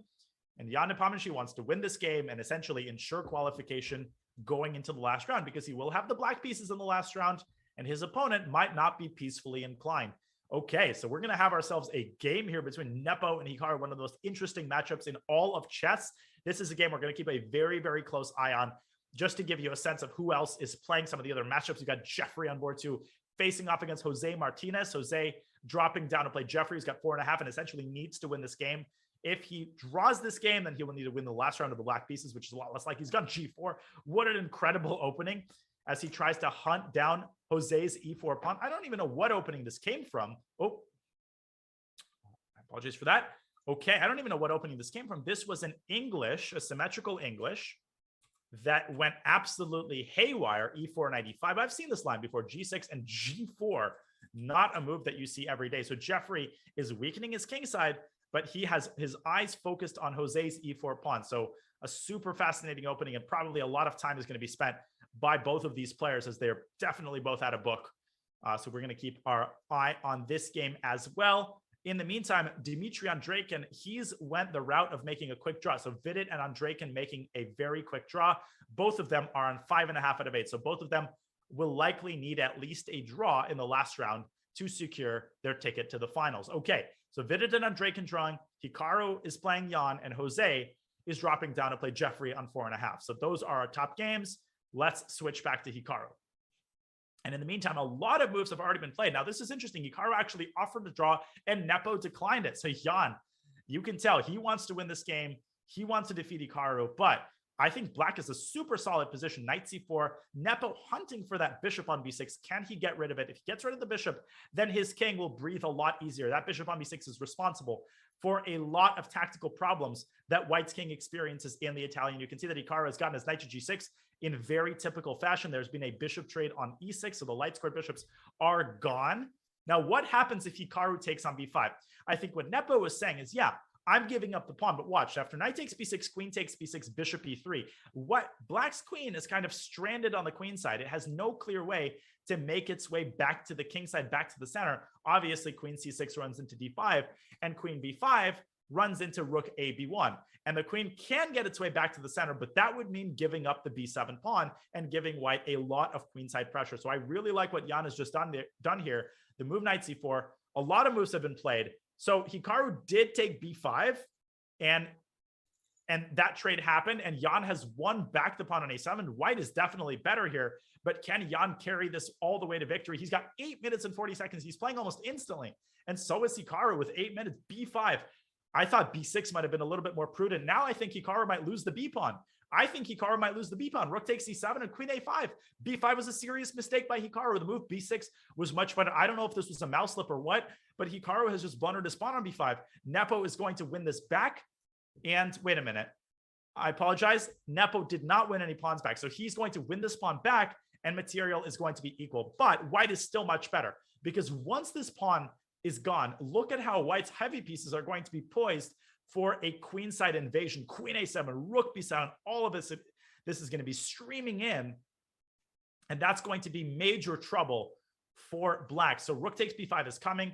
Nepo has a great position, and his decision to decline a draw is fully justified. Can Hikaru hold this together is the big question. And Hikaru, you can see Nepo, he seems pretty satisfied with his position, but as Spenny revealed, it's hard. You need an expert to read Nepo's body language, his facial expressions. Hikaru giving up his pawn on his own terms, and queen a8 trying to go for a queen trade. Now, I would not rule out a queen trade, because that d6 pawn in the endgame is going to be a major, major weakness. So what I would consider is queen takes a8, rook takes a8, and then rook streaming into b6, attacking d6, forcing the knight back, and then the knight comes into c4. Hikaru will have his back against the wall, but if Hikaru can keep his d6 pawn protected, black should be able to hold this position. So a Monka-S position, this is exactly what they're going for. Rook b6 is played. Hikaru drops back to e8. This is on the board. And for Nepo, it might be a good idea to prevent f7, f5. I think Hikaru's only source of counterplay is to push that pawn up to f5. And according to the engine, knight c4 is really, really sloppy, precisely because of f5. Nepo should have taken the opportunity to prevent Hikaru from pushing his f pawn. And once again, Jan playing way too quickly and committing a sloppy error, a move that's totally understandable. I would have done this 10 times out of 10. But Jan is not just anybody. He's a world championship challenger. He has allowed Hikaru right back into the game with the move F5. Now, you might look at this and say, well, what's the big deal? I can just play F3. Well, the problem with F3 is now black plays rook A4, and the pawn on E4 becomes tremendously weak. If white takes on D6, you get a trade. Hikaru takes on E4, and not only does he reestablish material equality, but the pawn on D5 loses its supporter. So once again, Jan Nepomniachtchi is shooting himself in the foot with over 7 minutes left, allowing F5. Hikaru essentially equalizes with this move. White has almost no winning chances after this move. And of course, Hikaru, he doesn't miss these ideas. So this game is now very likely to end in a draw. Pretty satisfying result. Nonetheless, for both players, I think both of them are going to be able to pull out at least a draw in the last round. And one of them might even qualify with 5.5. Hikaru probably has pretty good tiebreaks. Nepo trying rook B7. He continues to try to generate winning chances here. But Hikaru can easily defend that knight with king F8. Just king F8, the knight is protected, and the pressure on D6 has largely been relinquished. So the worst is behind him. Hikaru just needs a couple more accurate moves here to save the draw. Okay. So that's that game. In the meantime, Jeffrey is still in an opening. I feel like we've had 30 moves in the Hikaru game and 12 moves in the Jeffrey game. What an unconventional position. That's that G4 game. What's happened since we last looked? Well, we have a bunch of action down the H file as Jospa meets him at the top with G5, a trade of rooks on H8, Jeffrey snagging the E4 pawn, which he was going for all along, but it's come at a cost. Obviously, White's king is still in the center, but so is Black's. No, Jeffrey's better here. I think Jeffrey's definitely better. Now, Jose could win the pawn back. Jose could win the pawn back with knight takes C4, knight takes C4, knight takes C5. Oh, but there's an intermezzo check on D6. How nasty is that? Drawing the king out into the center in the middle game.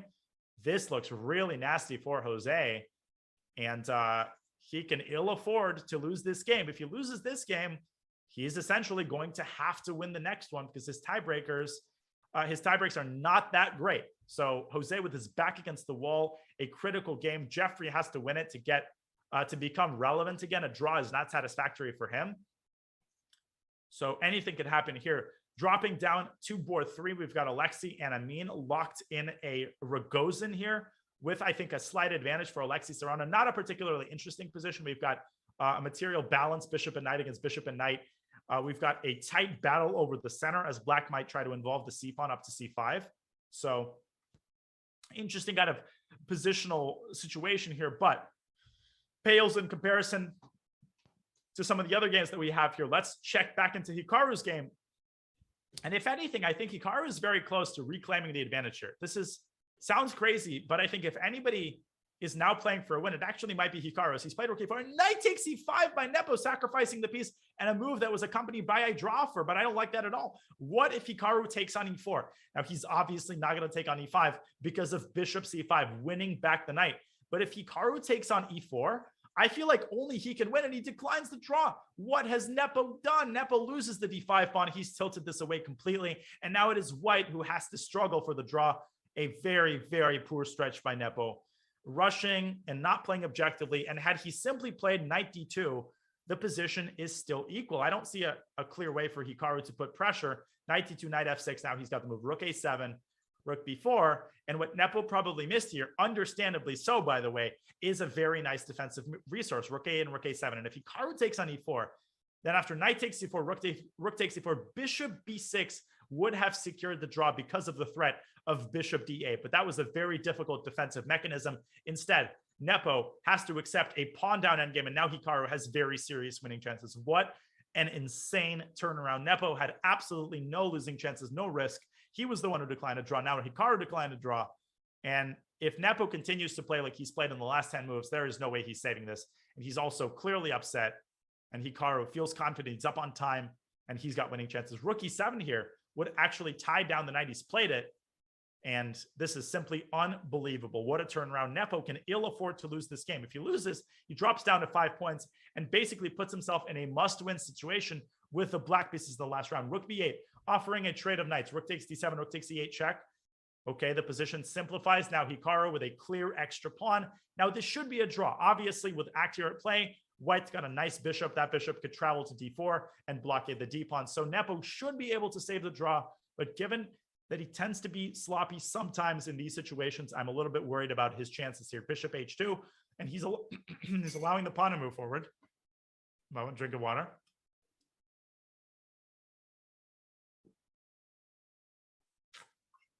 All right. Hopefully my voice can take it. I might have to tone it down just a little bit here. So king e2 by Nepo, rook b2 check, king f3, and he tries to keep the king side pawns protected. Hikaru will probably end up playing d5 at some point. He gives that check on b2, trying to knife his way into white's position, get to these pawns. Now, where will he go with his knight? He can support the knight with d5, or he can play knight g5 check and try to dislodge the king from the g2 pawn. So knight g5 check, king g3. Man, this looks so ugly for Nepo as the bishop on h2 is now sandwiched by the king. But there is no clear way for Hikaru to win these white pawns on g2 and h3. So Nepo, he's doing an okay job of stabilizing the situation thus far, but Hikaru will try a combination of milking his clock and getting that d pawn up the board. Knight d2 check, king e2, discovery on e4. Hikaru repeating once, getting to g5, and king g3 played. Nepo defending very quickly, so he's left himself with plenty of time. But I feel like Hikaru will win this game. I just feel like Hikaru, he knows how to milk these positions for 50 moves. He knows how to set traps. And Nepo, there's no way that he should have gotten himself in this situation in the first place. King f4, Hikaru continuing to poke and prod, check the white king, look for forks, try to induce a blunder. So far, Nepo remains on top. So far, Hikaru has made no progress. And the reason that Hikaru is not rushing with the move d5 is that he will expose his king to a series of lateral checks. And that's something you want to be very careful about on an ending game like this, is not to expose yourself to a bunch of these checks on a6 and a7. Currently, the pawn on d6, other than just being passed, is also offering indispensable protection to the black king, stopping the nasty check on a6. So we'll see if Hikaru is able to make progress here. We'll check back into this game. In the meantime, let's very quickly check into the Jeffrey Jospin game. And it looks like Jose has managed to stabilize the situation. He's won the pawn back, number one. Number two, this position is completely unrecognizable. This looks like a normal position, completely so different, such a change of scenery from what we saw in the opening. So clearly we had a trade of queens. Jose doing a great job here of defending a difficult position out of the opening. He's left himself with plenty of time to complete the defensive task. I vote that this game will end in a draw, and not a good result for Jeffrey, who will move to 5 out of 8 and will essentially need a win in the last round, given that his tie breaks, I think, are nothing special. Jose will be satisfied with a draw in the last round that will get him to 6 out of 9 points. And for the second week in a row, Jose Martinez is on the cusp of qualifying to the RCC. Last week, he lost to Fabiano Caruana. This week, he's going to try to make his presence felt and move all the way to the final. Jose, don't sleep on him. He's below 2,700 FIDE, but he is a rapid and blitz juggernaut. He's so incredibly good in shorter time controls. He's got great preparation. I think he's got a chance one of these days, one of these Sundays, to get his way into the final. Rook b4, winning back the c4 pawn, opposite colored bishops. I think this game will end in a draw, and we can switch back in the meantime to the Hikaru game. Let's watch this game to its conclusion. King e2, but Hikaru has made some progress. Rook b2 check, king f1, or has he? Nepo still preventing the progress of the pawn. So Hikaru has finally moved his pawn to d5. But now that pawn has a lot of trouble moving any further because the d4 pawn is controlled. The d4 square is controlled by white's bishop. It's very convenient that the d4 square is a dark square and white has a dark squared bishop. Bishop f4, king e6. Hikaru could push the pawn to d4, but that pawn will be picked off by the rook from d8. So Hikaru has to be very, very careful to keep this pawn protected. And now the lateral checks that I had mentioned previously, that is another thing that Hikaru has to reckon with. I think Nepo is doing a phenomenal job after a very, very sloppy stretch. It seems to me that Nepo is on the cusp of holding a draw here as he pushes his pawn up to g4. Every kingside pawn trade is obviously in white's favor, because with every trade, the likelihood that Hikaru wins one of the kingside pawns diminishes tremendously. The king on f1 is cut off by the black rook, but that doesn't mean anything because the h and g pawns are currently self-sufficient. They're protected by the bishop. Knight d2 check by Hikaru. Nepo could trade, but if I were Nepo, I would keep my bishop on the board. I would move the king up to f2 and use that bishop, keep that bishop as a way to protect both the g-pawn and to ensure himself against the progress of black's pawn. Nepo's clock, he's done an incredible job. He's got 2 minutes 45. He's got more time than Hikaru, but he does take on d2. Rook a6 check, and Nepo has judged that this is drawn. g5, very accurate move, slowing down the progress of black's king, and this is a draw. Rook d6. The black king is cut off. And not only is it cut off, but it is tied down to the pawn on g6. The rook is tied down to the pawn on d5. This is basically a dead draw after rook d6. Oh, but Hikaru, one thing that he could try is rook f6 check. Rook f4 check and rook f5. Now, wait a second. He's going to win the g-pawn. And according to the engine, white is able to save a draw by giving a check on d7, bringing the king up to d3, and then bringing it to d4. But that is not the easiest thing to spot. And Nepo hasn't found it. He's lost the pawn. Nepo forgot to give a check on d7. Oh my goodness. Nepo should have given that check on d7 because now he wasn't in time to make it to d4. The pawn ending would have been lost and Nepo will lose. Unbelievable. And this is just unforgivable sloppiness by Jan Nepomniachtchi. He had plenty of time. How do you not give a check on d7? I mean, you got to give that check. There's nothing to lose, right? You give the check, you push the king back, and whatever happens, happens. But it's clear that that benefits white. Instead, Nepo hastily bringing his king up to e3 and giving Hikaru once again great winning chances. This is just over. Hikaru up 2 pawns. He's going to push them and turn g5, king e7, pushing the rook away from d6. Then the d pawn is going to rumble down the runway. Hikaru is going to win this game. And for Nepo, that puts him again in a must-win scenario for the black pieces. Hikaru will punch his ticket into the finals, into the Sunday knockout with a win in this round. He's going to get to 6 out of 8, and even a loss will not hurt his chances, but he's probably going to make a quick draw in the last round. Unbelievable. And Hikaru improbably, he turns around a position in which only Nepo had winning chances, but we know that Hikaru always has winning chances. It doesn't matter what the position is. He will find a way to create chances, and the rest is easy. D4 and just D3. D3, that pawn is totally unstoppable. The white king is cut off along the e file. The rook alone is incapable of dealing with all of the tasks that it has been assigned to, stopping the g pawn, preventing the d pawn. Wait, and D2. Just D2 and it's all over. It's all over. Nepo's going to resign. And Hikaru, you can see the surprise on his face. He can't believe it. He took that from almost lost to drawn to slightly better to winning an incredible game by Hikaru Nakamura. He wins a critical game, and he is the first to punch his ticket into the RCC Sunday knockout. He sits atop the tournament standings with 6 points out of 8. And we're watching here as Jeffrey is still playing against Jose, and Jeffrey repeats moves. This is going to be a draw. I think this is going to be a draw, but Jeffrey is up on the clock. He could try to flag Jose, and Jeffrey needs this win a lot more than Jose. Jose is more than happy with the draw, but Jeffrey, he basically needs to win. So he's trying to flag him rook a6 check. This is obviously a dead draw. This is bishop, rook, and pawn against bishop, rook, and pawn, but 44 seconds by Jose. I think that's enough. I think he's going to make a draw here. He's got everything defending each other, the bishop and the king combining to guard the g6 square, which essentially means that the g-pawn will not be able to move up past f5.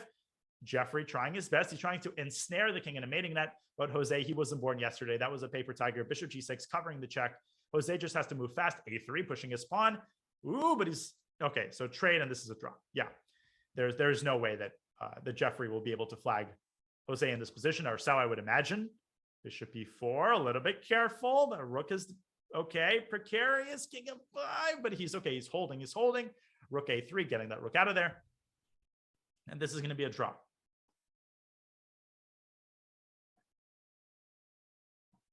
Okay, king e4, king f4. I vote a repetition. Now, Jocelyn is definitely much faster than Jeffrey in time scrambles. Jeffrey, he continues to try to win this game. Now, Jeffrey has to be careful because Jose is not to be trifled with in time scrambles. And Jose is very, very tricky. He will trick you even in a position like this. You can see the pace is accelerating. Both players accelerating. Rook c2 check and a draw. Forcing the trade of rooks, a very savvy move by Jose. And a draw is on the board. We have one last top game going as Alexis Serrano trying to squeeze out a win here against Amin, and he will.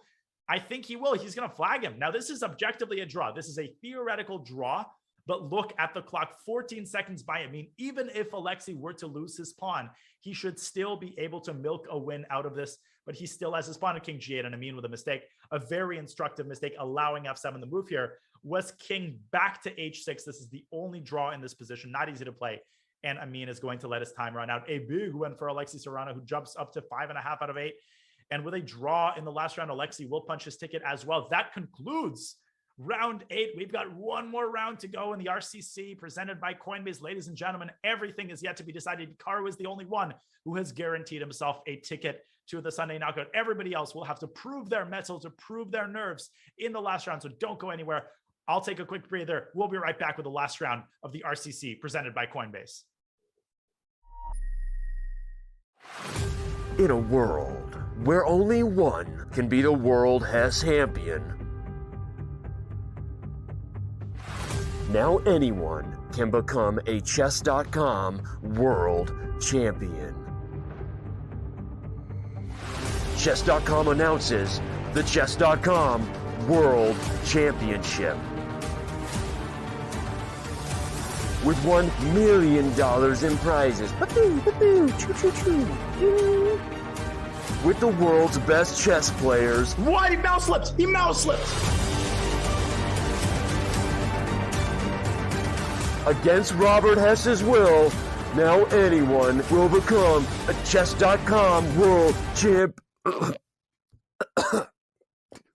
Hey everyone, that's right. We actually are launching the first ever chess.com World Championship. With $1 million in prizes, anyone can play, anyone can win, and everyone will have a chance to take home their part in this $1 million cash prize event, because regular prizes will be available even for non-title players. So how do you sign up and how do you play? First, you go to chess.com/verified and complete the application process. Second, you just throw down on the chessboard and play with your fellow chess.com verified members. Dozens of open qualifier events will qualify hundreds of players into the play-in round. After that, 32 victors of the play-in stage will be joined by 32 of the world's best invited for a 64-player epic knockout tournament. The final 8 players will head to Toronto, Canada for a live final where only one will be crowned the first ever chess.com world champion. So what are you waiting for? Get ready, get verified, and join us in this first ever chess.com world championship.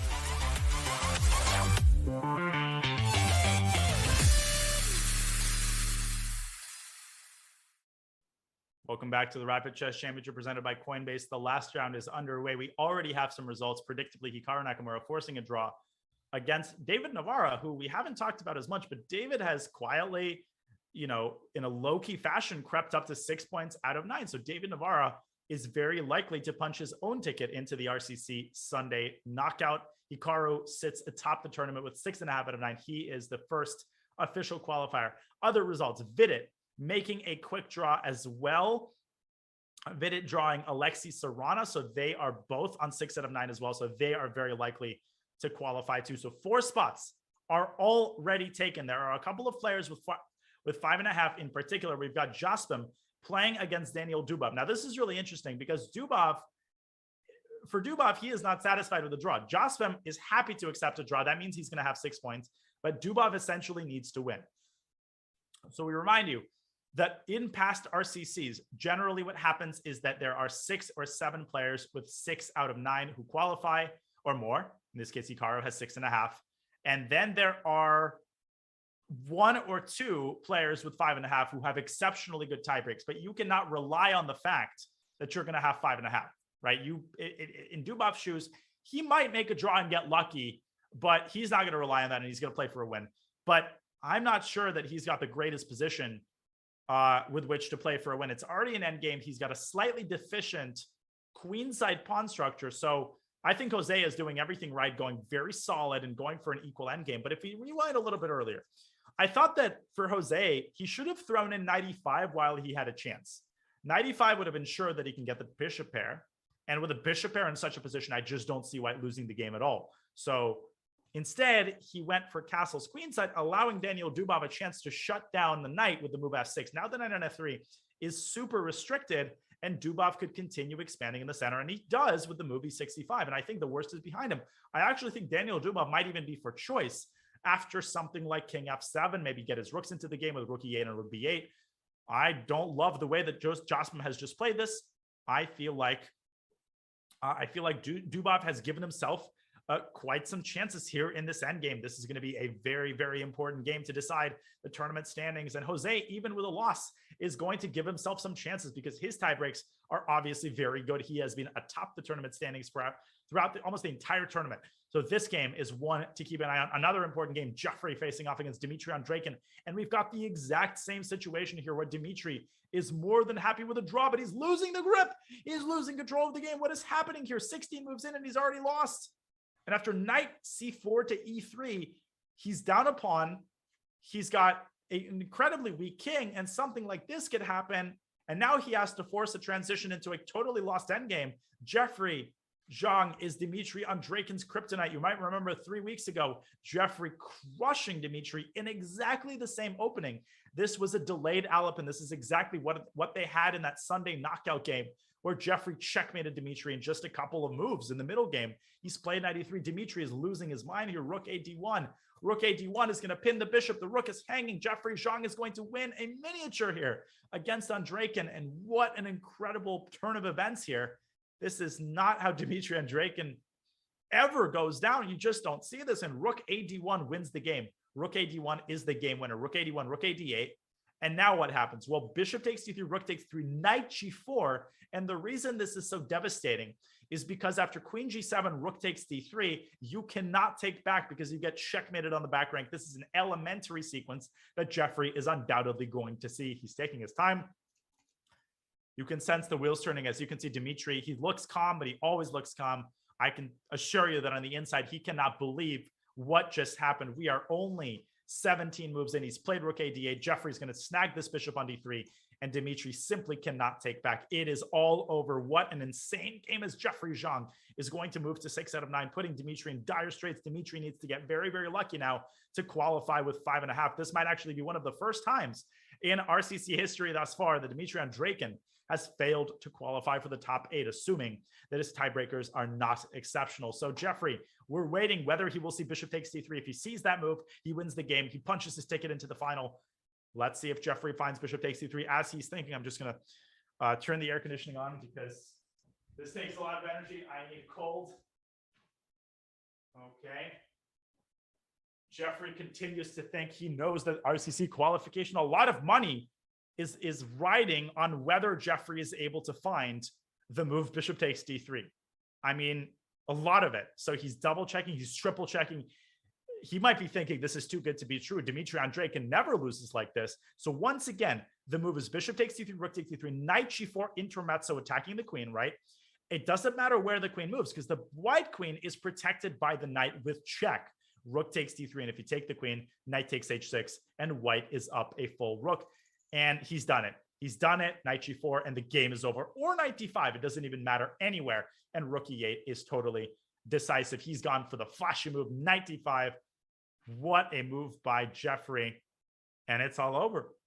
What a game. What a game. Jeffrey defeats Dmitry Andreykin in no less than 21 moves. And Jeffrey Zhang moves to 6 out of 9, an incredible result. And now 5 spots are taking Hikaru with 6.5, 4 players with 6 out of 9. This makes it even more necessary for the players with 5.5 to draw and for the players with 5 to win. Let's check into Jan Nepomniachtchi, who is reeling after a devastating loss to Hikaru Nakamura, a game that, okay, a draw would have been understandable, but a loss was just an incredibly unlikely result. And now he puts himself in a must-win scenario against none other than Andrei Yesipenko, who will not buckle with the white pieces. And Jan is once again in trouble here. He's got a bad position. I think he's tilting off his rocker here. Knight f6. And it looks like a really, really nasty endgame for white as white's pieces are all over the king side. Black is really paralyzed. Look at that pawn on d5 and look at how weak it is. Jan can barely move. I mean, he can't move a rook to e8. That knight is dominating both rooks at the same time as Andrei prepares to double his rooks. Jan playing very quickly once again. That strategy has not served him well thus far. Okay. Let's see. Andrei stops the progress of Jan's pawns with a4. And Nepo, he could try to generate counterplay with king a6 followed by b5. Obviously, that's incredibly speculative. He could get checkmated there, but I don't see what else he can do. And I certainly don't see Nepo winning this game. I mean, he barely can move a muscle. He might actually be in Zugzwang. And Andrei could also move the other rook over to b1 in order to prevent the move b5, when Jan will simply have absolutely no active ideas whatsoever. So Nepo, he really sabotaged himself in these last 2 rounds. And if Andrei wins this game, then he is the one who punches his ticket in to the final. We actually might have a logjam with players on 6 out of 9. We've never had a situation where somebody with 6 out of 9 has not qualified. This might be the first, because here's what could happen. If Jose wins his game, that's number 6. Then let's say Esipenko wins, that's number 7. And then Duba would no. So 6 out of 9, I think, still guarantees qualification, but we could have a scenario where 5.5 out of 9 does not qualify you regardless of your tie breaks. As Nepo, he tries to break free with the move G5. He gives up a pawn. But what is his idea? How does that help? I don't see how that helps. Now Yasipenko's up a pawn. I think he wants to go rook d6 and rook e6. I think that's his idea. But Yasipenko could beat him to the punch by doubling rooks on the e-file, and then rook e6 isn't even possible. Yeah, that's what Nepo wants. He goes rook d6. His only chance might be Yasipenko's clock. If he can get Yasipenko down to 4 minutes, 3 minutes, something like that, maybe he'll have chances, but he is certainly not playing for a win. He is playing squarely for a draw. He is playing to ruin Yasipenko's chances to qualify, but maybe he'll pull a Hikaru. Maybe he will generate winning chances in an improbable position as he goes king a6, rook b1, great move. As Hess is indicating in the chat, White can also add this rook into the attack. The rook doesn't just have to sit idly by and stop b5. It can itself get involved in the attack with rook b5, hitting d5. I think Yasipenko's going rook b5 here, and it's not even clear how Black should defend that pawn. Rook hd8 walks into a discovered, look at this line, rook hd8, knight e8, hitting both rooks at the same time. I don't see how Yasipenko will even defend the pawn on d5. Oh man, this is dangerous. This is dangerous. I don't see a move here for Jan. I mean, he's got to go knight a7, give up the pawn. And according to the engine, the only chance he's got is to give up the d5 pawn and then play b6, b5. And let's not fall asleep on Black's counterplay here. Yes, Black creates some counterplay with the outside passer on a5. So this is by no means an elementary win for Yasipenko. And in terms of Jan pulling out a miracle, the best way is to have some source of counterplay that could gradually get progressively more annoying for White. So Yasipenko, he's going to have to demonstrate good technique here with 4.5 minutes left on the clock. But it is very clear that things have gone haywire, and Jan is misknighting you. Oh my lands, what an insane self-destruction in the last 2 rounds by Jan Nepomniachtchi. And who am I to criticize? But Jan, I mean, playing well below his capabilities, losing against Hikaru, and just not able to regain his composure as he's going to lose an exchange. Now, the winning line here is knight takes d6, knight takes d6. Jan banking on the fact that he's attacking 2 pieces at the same time. But after bishop takes f6, rook f8, White has bishop g7, another intermezzo, and then another intermezzo, and then knight on d6 is hanging. White is up in exchange in 3 pawns, and if Andrei Yasipenko finds the sequence, Jan will have no other options but to resign the game. If Andrei, okay, he finds something different. He decides on a simpler approach, rook e6, hunting down Black's pieces. Now Jan is down in exchange in the pawn. This is over, Red Rover, and Yasipenko is going to win a huge game against Jan. Just a couple more accurate moves are required. g4, he's going to go after the f pawn. Jan no longer has even the possibility of playing b6, b5, although he might try anyway. Maybe the last miracle chance by Black is to push b5 and create a passed a pawn. But now that he's down in exchange, even that does not look scary in the least. And Yasipenko, he just has to put a couple of finishing touches on this excellent game that he has conducted against Nepo. We'll keep an eye on this one. Let's take a look at some of the other top games. We've got Jospin and Dubov, and Daniel Dubov has done an amazing job at creating winning chances. Jospin is certainly worse in this position. Look at White's pawn structure. It's damaged. It's in shambles. Black is in monster bishop on d4. It's covering a lot of squares. It's attacking f2, keeping the knight at bay. And wow. And Dubov with great winning chances here. And we remind you, they don't have the same number of points. Jose is more than happy with a draw. Dubov, on the other hand, he has to win this game. This could be incredible. We could have nobody with 5.5 out of 9 atop the top 8. That would be the first time, I believe, ever in the RCC that nobody with 5.5 has ever qualified.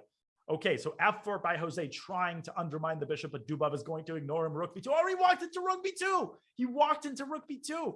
Whoa, he had to go king a4. He had to keep his pawn on a2 alive.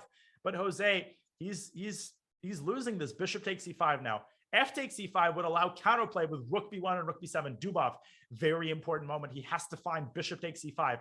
He has to take with the bishop. That's not the easiest thing to do because that bishop is really juicy on d4. But after fe, rook b1, White gets that rook into b7, and that gets really scary. That gives White a ton of counterplay, and Dubov finds it. He plays bishop takes e1. I think Jose is going to go rook b1 anyway, but it doesn't come with the same luster as after f takes e5. Here, Black could simply pick up the h pawn with rook a3 check and rook takes h3, and White just has one check on b7. It's a total paper tiger. And the reason that you wanted to take on e5 with the bishop, why is it so important to keep the bishop on e5? Because if we follow this line after rook b7 check king f8, there is no check on b8. If there was a pawn on e5, White would have an infinite series of checks on the 8th rank, but here the bishop holds the rook at bay, And Dubov sees that he's going to win the H pawn. This is exactly what's happening. Rook takes H3. He's up 2 pawns. He should be able to win this game. The only thing is his clock. He's down to 2 minutes, 20 seconds. Can he manage his time wisely? Can he put the finishing touches here? Jose is so tricky in lost positions. And Jose must be feeling so disappointed here. He's had an excellent tournament, but just unless he pulls out a miracle here, he won't have quite enough in the tank. But bishop f4, allowing rook d3, for whatever reason, Dubov not taking the pawn on h3. That gives white chances. Rook d3 and the bishop versus knight endgame, which I think Dubov is going for, is not that easily winning. It's probably still winning, but it gives Jose, I think, the most practical chances. Okay, king f2 though. Jose not playing rook d3. So now Dubov can take on h3, but I guess Jose gives that check on d7, and that's why he put his rook on d1. The rook, okay, h5, rook d7 check. Dubov creating some luft for his king, creating a passageway, an escape way through h6, but that king could get mated on h6 with rook d8, rook h8. So I'm not sure that it solves all of black's problems, and Dubov's clock continuing to dwindle, rook d7. But now bishop e5 is a very strong move. So king h6 allows rook d8, creating a mate threat on h8 and forcing the king back to h7. The move bishop e5 is critical here, and Dubov finds it. And now white's counterplay has reached a dead end. You can't take on f6 because the bishop now defends the pawn. There's no check on g5 because the f6 pawn controls that square. And now Jose is left with all of these weaknesses, all of which he cannot defend at once. I think he's going to lose.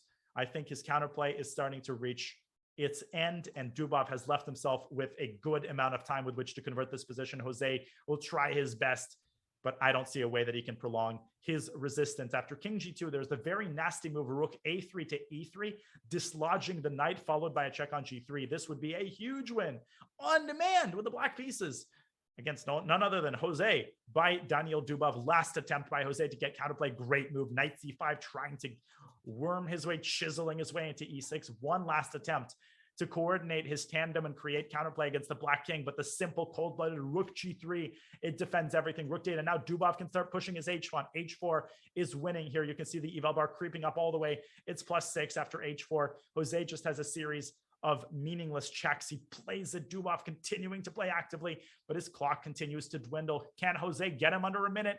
I don't think so. I don't see any way to complicate this for Jose Martinez. Okay. Let's see.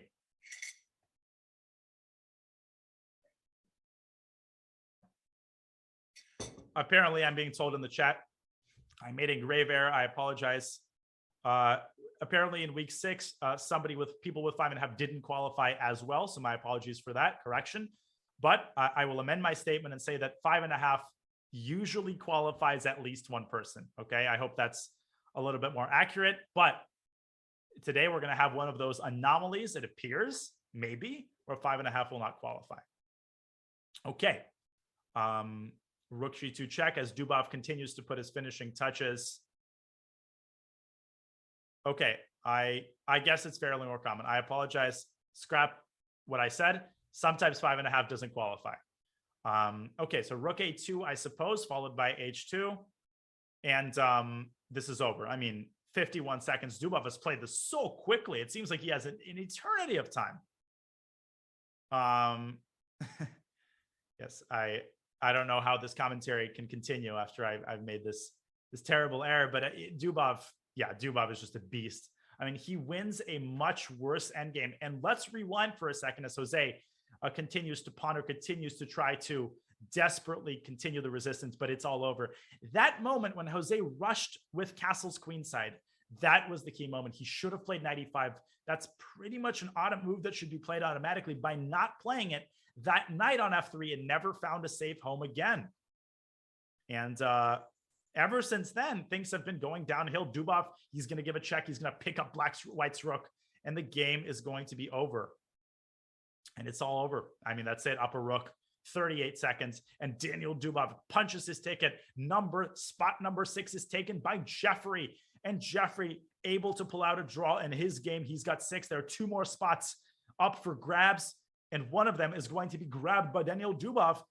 And is there anybody else? Nope. So 5.5 will qualify, but who will it be? We will have one qualifying spot from 5.5, which makes this even more fascinating. Dubov is going to win his game. He's going to reach spot number 7, and spot number 8 will belong to somebody with 5.5. Currently, As tie breaks stand right now, it is Jospin, but that means absolutely nothing because the situation can change drastically. As we saw Jan Nepomniachtchi losing his game to Andrei Yesipenko, who qualifies as well. So we will only be able to tell you for certain after the break and after the round is over. It is official. Daniil Dubov claims spot number 7. What an incredible game. A win on demand by Daniil Dubov. We've got only a handful of games remaining and none of them are impacting. Well, maybe some of them are. We've got a rook versus rook situation, a draw in Kavalyev Fedoseev. And that leaves us with one final game as Amin. He tries to win against Opar. Now, this is a game that Amin has to try to win because he will move to 5.5. No. Or yes, a draw by the 50 move rule. So Amin and Opar, neither of them qualify. It's official. The week 11 Saturday Swiss is over. And we've got 7 qualifying spots already determined. Hikaru Vidit, Alexei Serrana, David Navarra, Daniil Dubov, Jeffrey Zhang, and spot number 8 will belong to someone with 5.5 out of 9. As it stands right now, it is Jose Martinez. It appears that Jose, despite losing to Dubov in the last round, due to his excellent performance this tournament, he might have squeaked through. But these tie breaks, we have to check them. So please, it's not for certain, but it appears that Jose might have squeaked by. In any case, we will check these tie breaks for you during a break, and we will have a rapid recap from this fascinating Saturday Swiss. Spenny will join us for that. So do not go anywhere. Rapid recap and concluding thoughts coming up. You're watching the Rapid Chess Championship Week 11 presented by Coinbase. We'll have the rapid recap for you and the official standings on the other side of this break.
Blue check marks. Everybody loves blue check marks. Chess.com is excited to launch its own blue check mark today with our verified members program.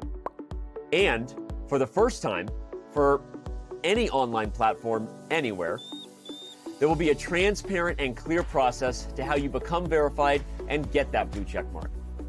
Any Chess.com member can become verified by having their account linked to a real identity with a unique payment form and SMS held privately in their profile.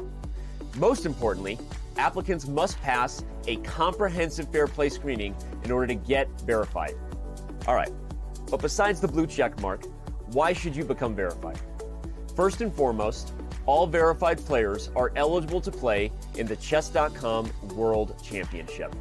With $1 million in prizes, including regular cash prizes for non-titled members, this massive and historic event has but one cost of entry, your $15 verification fee in order to become verified.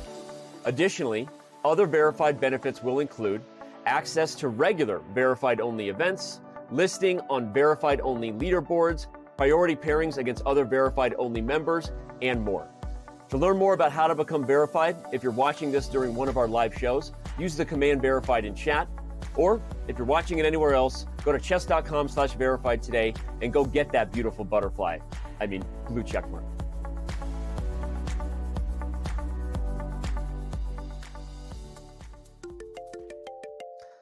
What is going on here? Hey, Elon. Yeah, no, you saw the news. I know you like buying companies with blue check marks, but we're not for sale. Dude, do you even know how to move the pieces? All right. We're going to get back to this later. I got to record a video. Thanks, buddy. Elon.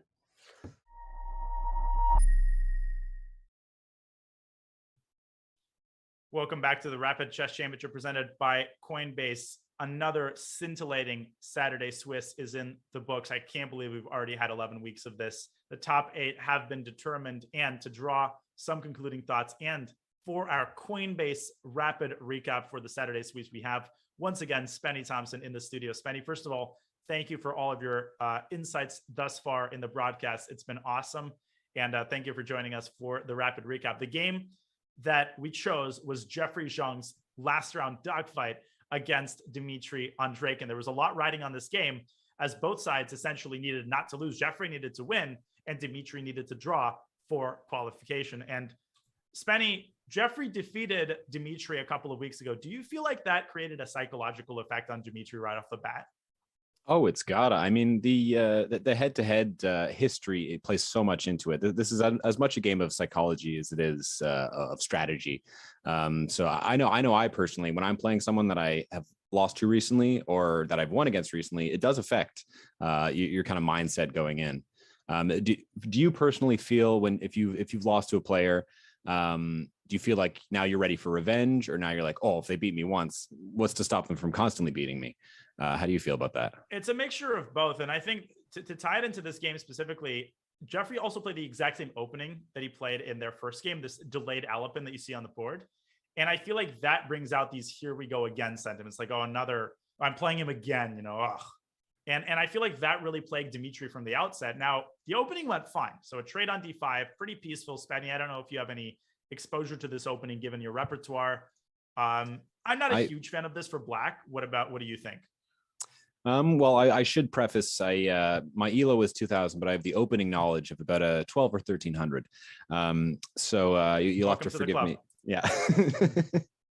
What I like to say is my chess must be so good in the middle and end game that I don't even need openings really. Yeah, this one to me is coming across as fairly calm. It looks theoretical. I'm not seeing anything too wild coming out just yet. So my pulse is still at a healthy level. Yeah, I mean, I think Dmitry ran into some trouble early. Like, so here he castles. It looks fine, but Jeffrey just snags up on. He takes C5. He takes F6. Now, you don't want to play GF6 and ruin your king side, so you have to take with the queen. Even I know that. Thank you very much for the pawn. Now, black does get the 2 bishops, and it seems like black gets an initiative against white's queen, but nothing really materializes. Jeffrey completes his development. He swings the queen over to H5. That's going to become very important a couple of moves in. And yeah, Spenny, it seems like things just never really got off the ground for black as the knight swings over to C4. Yeah. I mean, the black pieces aren't taking a ton of space just yet. Am I using that right? Yeah, you are. Yeah. So I mean, white's queen on H5 makes me nervous, and I'm not even playing in the game. So there's some premonition, some foreboding for that auspicious place for that queen. And the foreboding continues. Rook F1 activating the rook. Now Dmitry making an inaccuracy, G6, weakening more squares on the king side. And after rook D7 was actually the decisive mistake. He maybe could have defended a pawn down queen endgame with queen G7. Not obviously appetizing. Instead, he goes rook D7, and the knight comes back to E3, creating massive threats in the center. Bishop D3 by Dmitry. And what he forgot is that the rook on D7 is undefended. And so white has the devastating rook A D1, pinning the bishop. And after rook D8, looks like black defends the bishop, right? But out of nowhere, trade. Okay, black's down a pawn. We're surviving. Whoop, knight G4, or knight D5, actually, even nicer. And it's all over. Yeah. Rook E8 is unstoppable. That back rank, it's elementary stuff. I'm playing Puzzle Rush here. And so is Jeffrey playing Puzzle Rush the queen. I mean, look at the harmony between white's pieces and Dmitry. He had 7 minutes and 28 seconds on the clock. He's going to be kicking himself for that one, resigning the game. And hey, Jeffrey's got his number. This is turning into quite the rivalry. So I'm looking forward to these players facing off in future RCs. But that was your Coinbase rapid recap for week 11. Spenny, I want to thank you once again for all of your insight. You'll be joining us tomorrow as well. So excited for more discussion of body language, time scrambles, and all the other good stuff. All right. Yeah, I'm excited. This is a fun journey into the chess world. I'm glad. I'll let you go enjoy the rest of your Saturday, and we'll see you tomorrow for the Sunday knockout. All right. And kudos for the high energy commentating. Everyone loved it. Appreciate it. Spenny Thompson, ladies and gentlemen, the voice of the chat. We'll have him back tomorrow. In the meantime, we take a look at the Grand Prix leaderboard. Obviously, this has not been updated. This is prior to week 11, but you can see what is at stake. Hikaru, of course, is in the knockout, so he's going to continue to assert his dominance over the field. With a win, he would surpass Fabiano Caruana atop the Grand Prix leaderboard. Even with second place, the 7 points would be enough to propel him over the top, especially given that Aronian is not playing.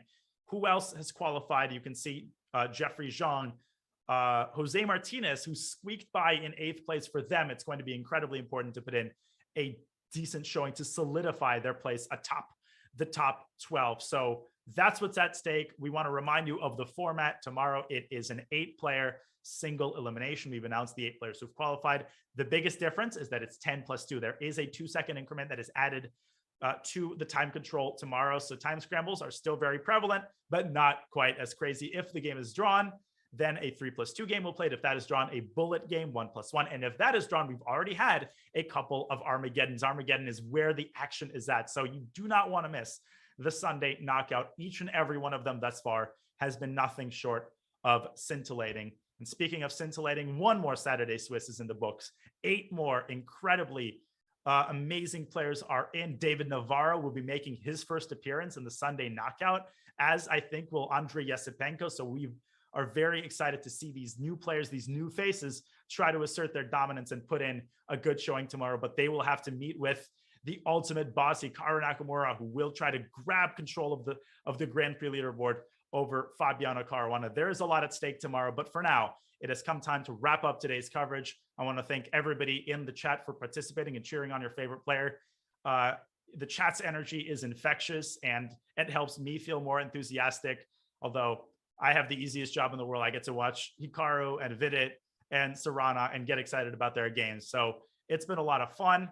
I will see everybody tomorrow for the Sunday knockout. I want to thank Bick for his excellent job producing and another flawless broadcast. And so now for everybody in the chat, for Bick, everybody in chess.com, GM Daniel Naroditsky saying goodbye from the Rapid Chess Championship Saturday Swiss presented by Coinbase. We will see you tomorrow for the Sunday knockout. Goodbye. In a world where only one can be the world Hess champion, now anyone can become a chess.com world champion. Chess.com announces the Chess.com World Championship. With $1 million in prizes. With the world's best chess players. What? He mouse slips. He mouse slips. Against Robert Hess's will, now anyone will become a Chess.com world champ. Hey everyone, that's right. We actually are launching the first ever Chess.com World Championship. With $1 million in prizes, anyone can play, anyone can win, and everyone will have a chance to take home their part in this $1 million cash prize event, because regular prizes will be available even for non-title players. So how do you sign up and how do you play? First, you go to chess.com/verified and complete the application process. Second, you just throw down on the chessboard and play with your fellow chess.com verified members. Dozens of open qualifier events will qualify hundreds of players into the play-in round. After that, 32 victors of the play-in stage will be joined by 32 of the world's best invited for a 64-player epic knockout tournament. The final 8 players will head to Toronto, Canada for a live final where only one will be crowned the first ever Chess.com World Champion. So what are you waiting for? Get ready, get verified, and join us in this first ever Chess.com World Championship.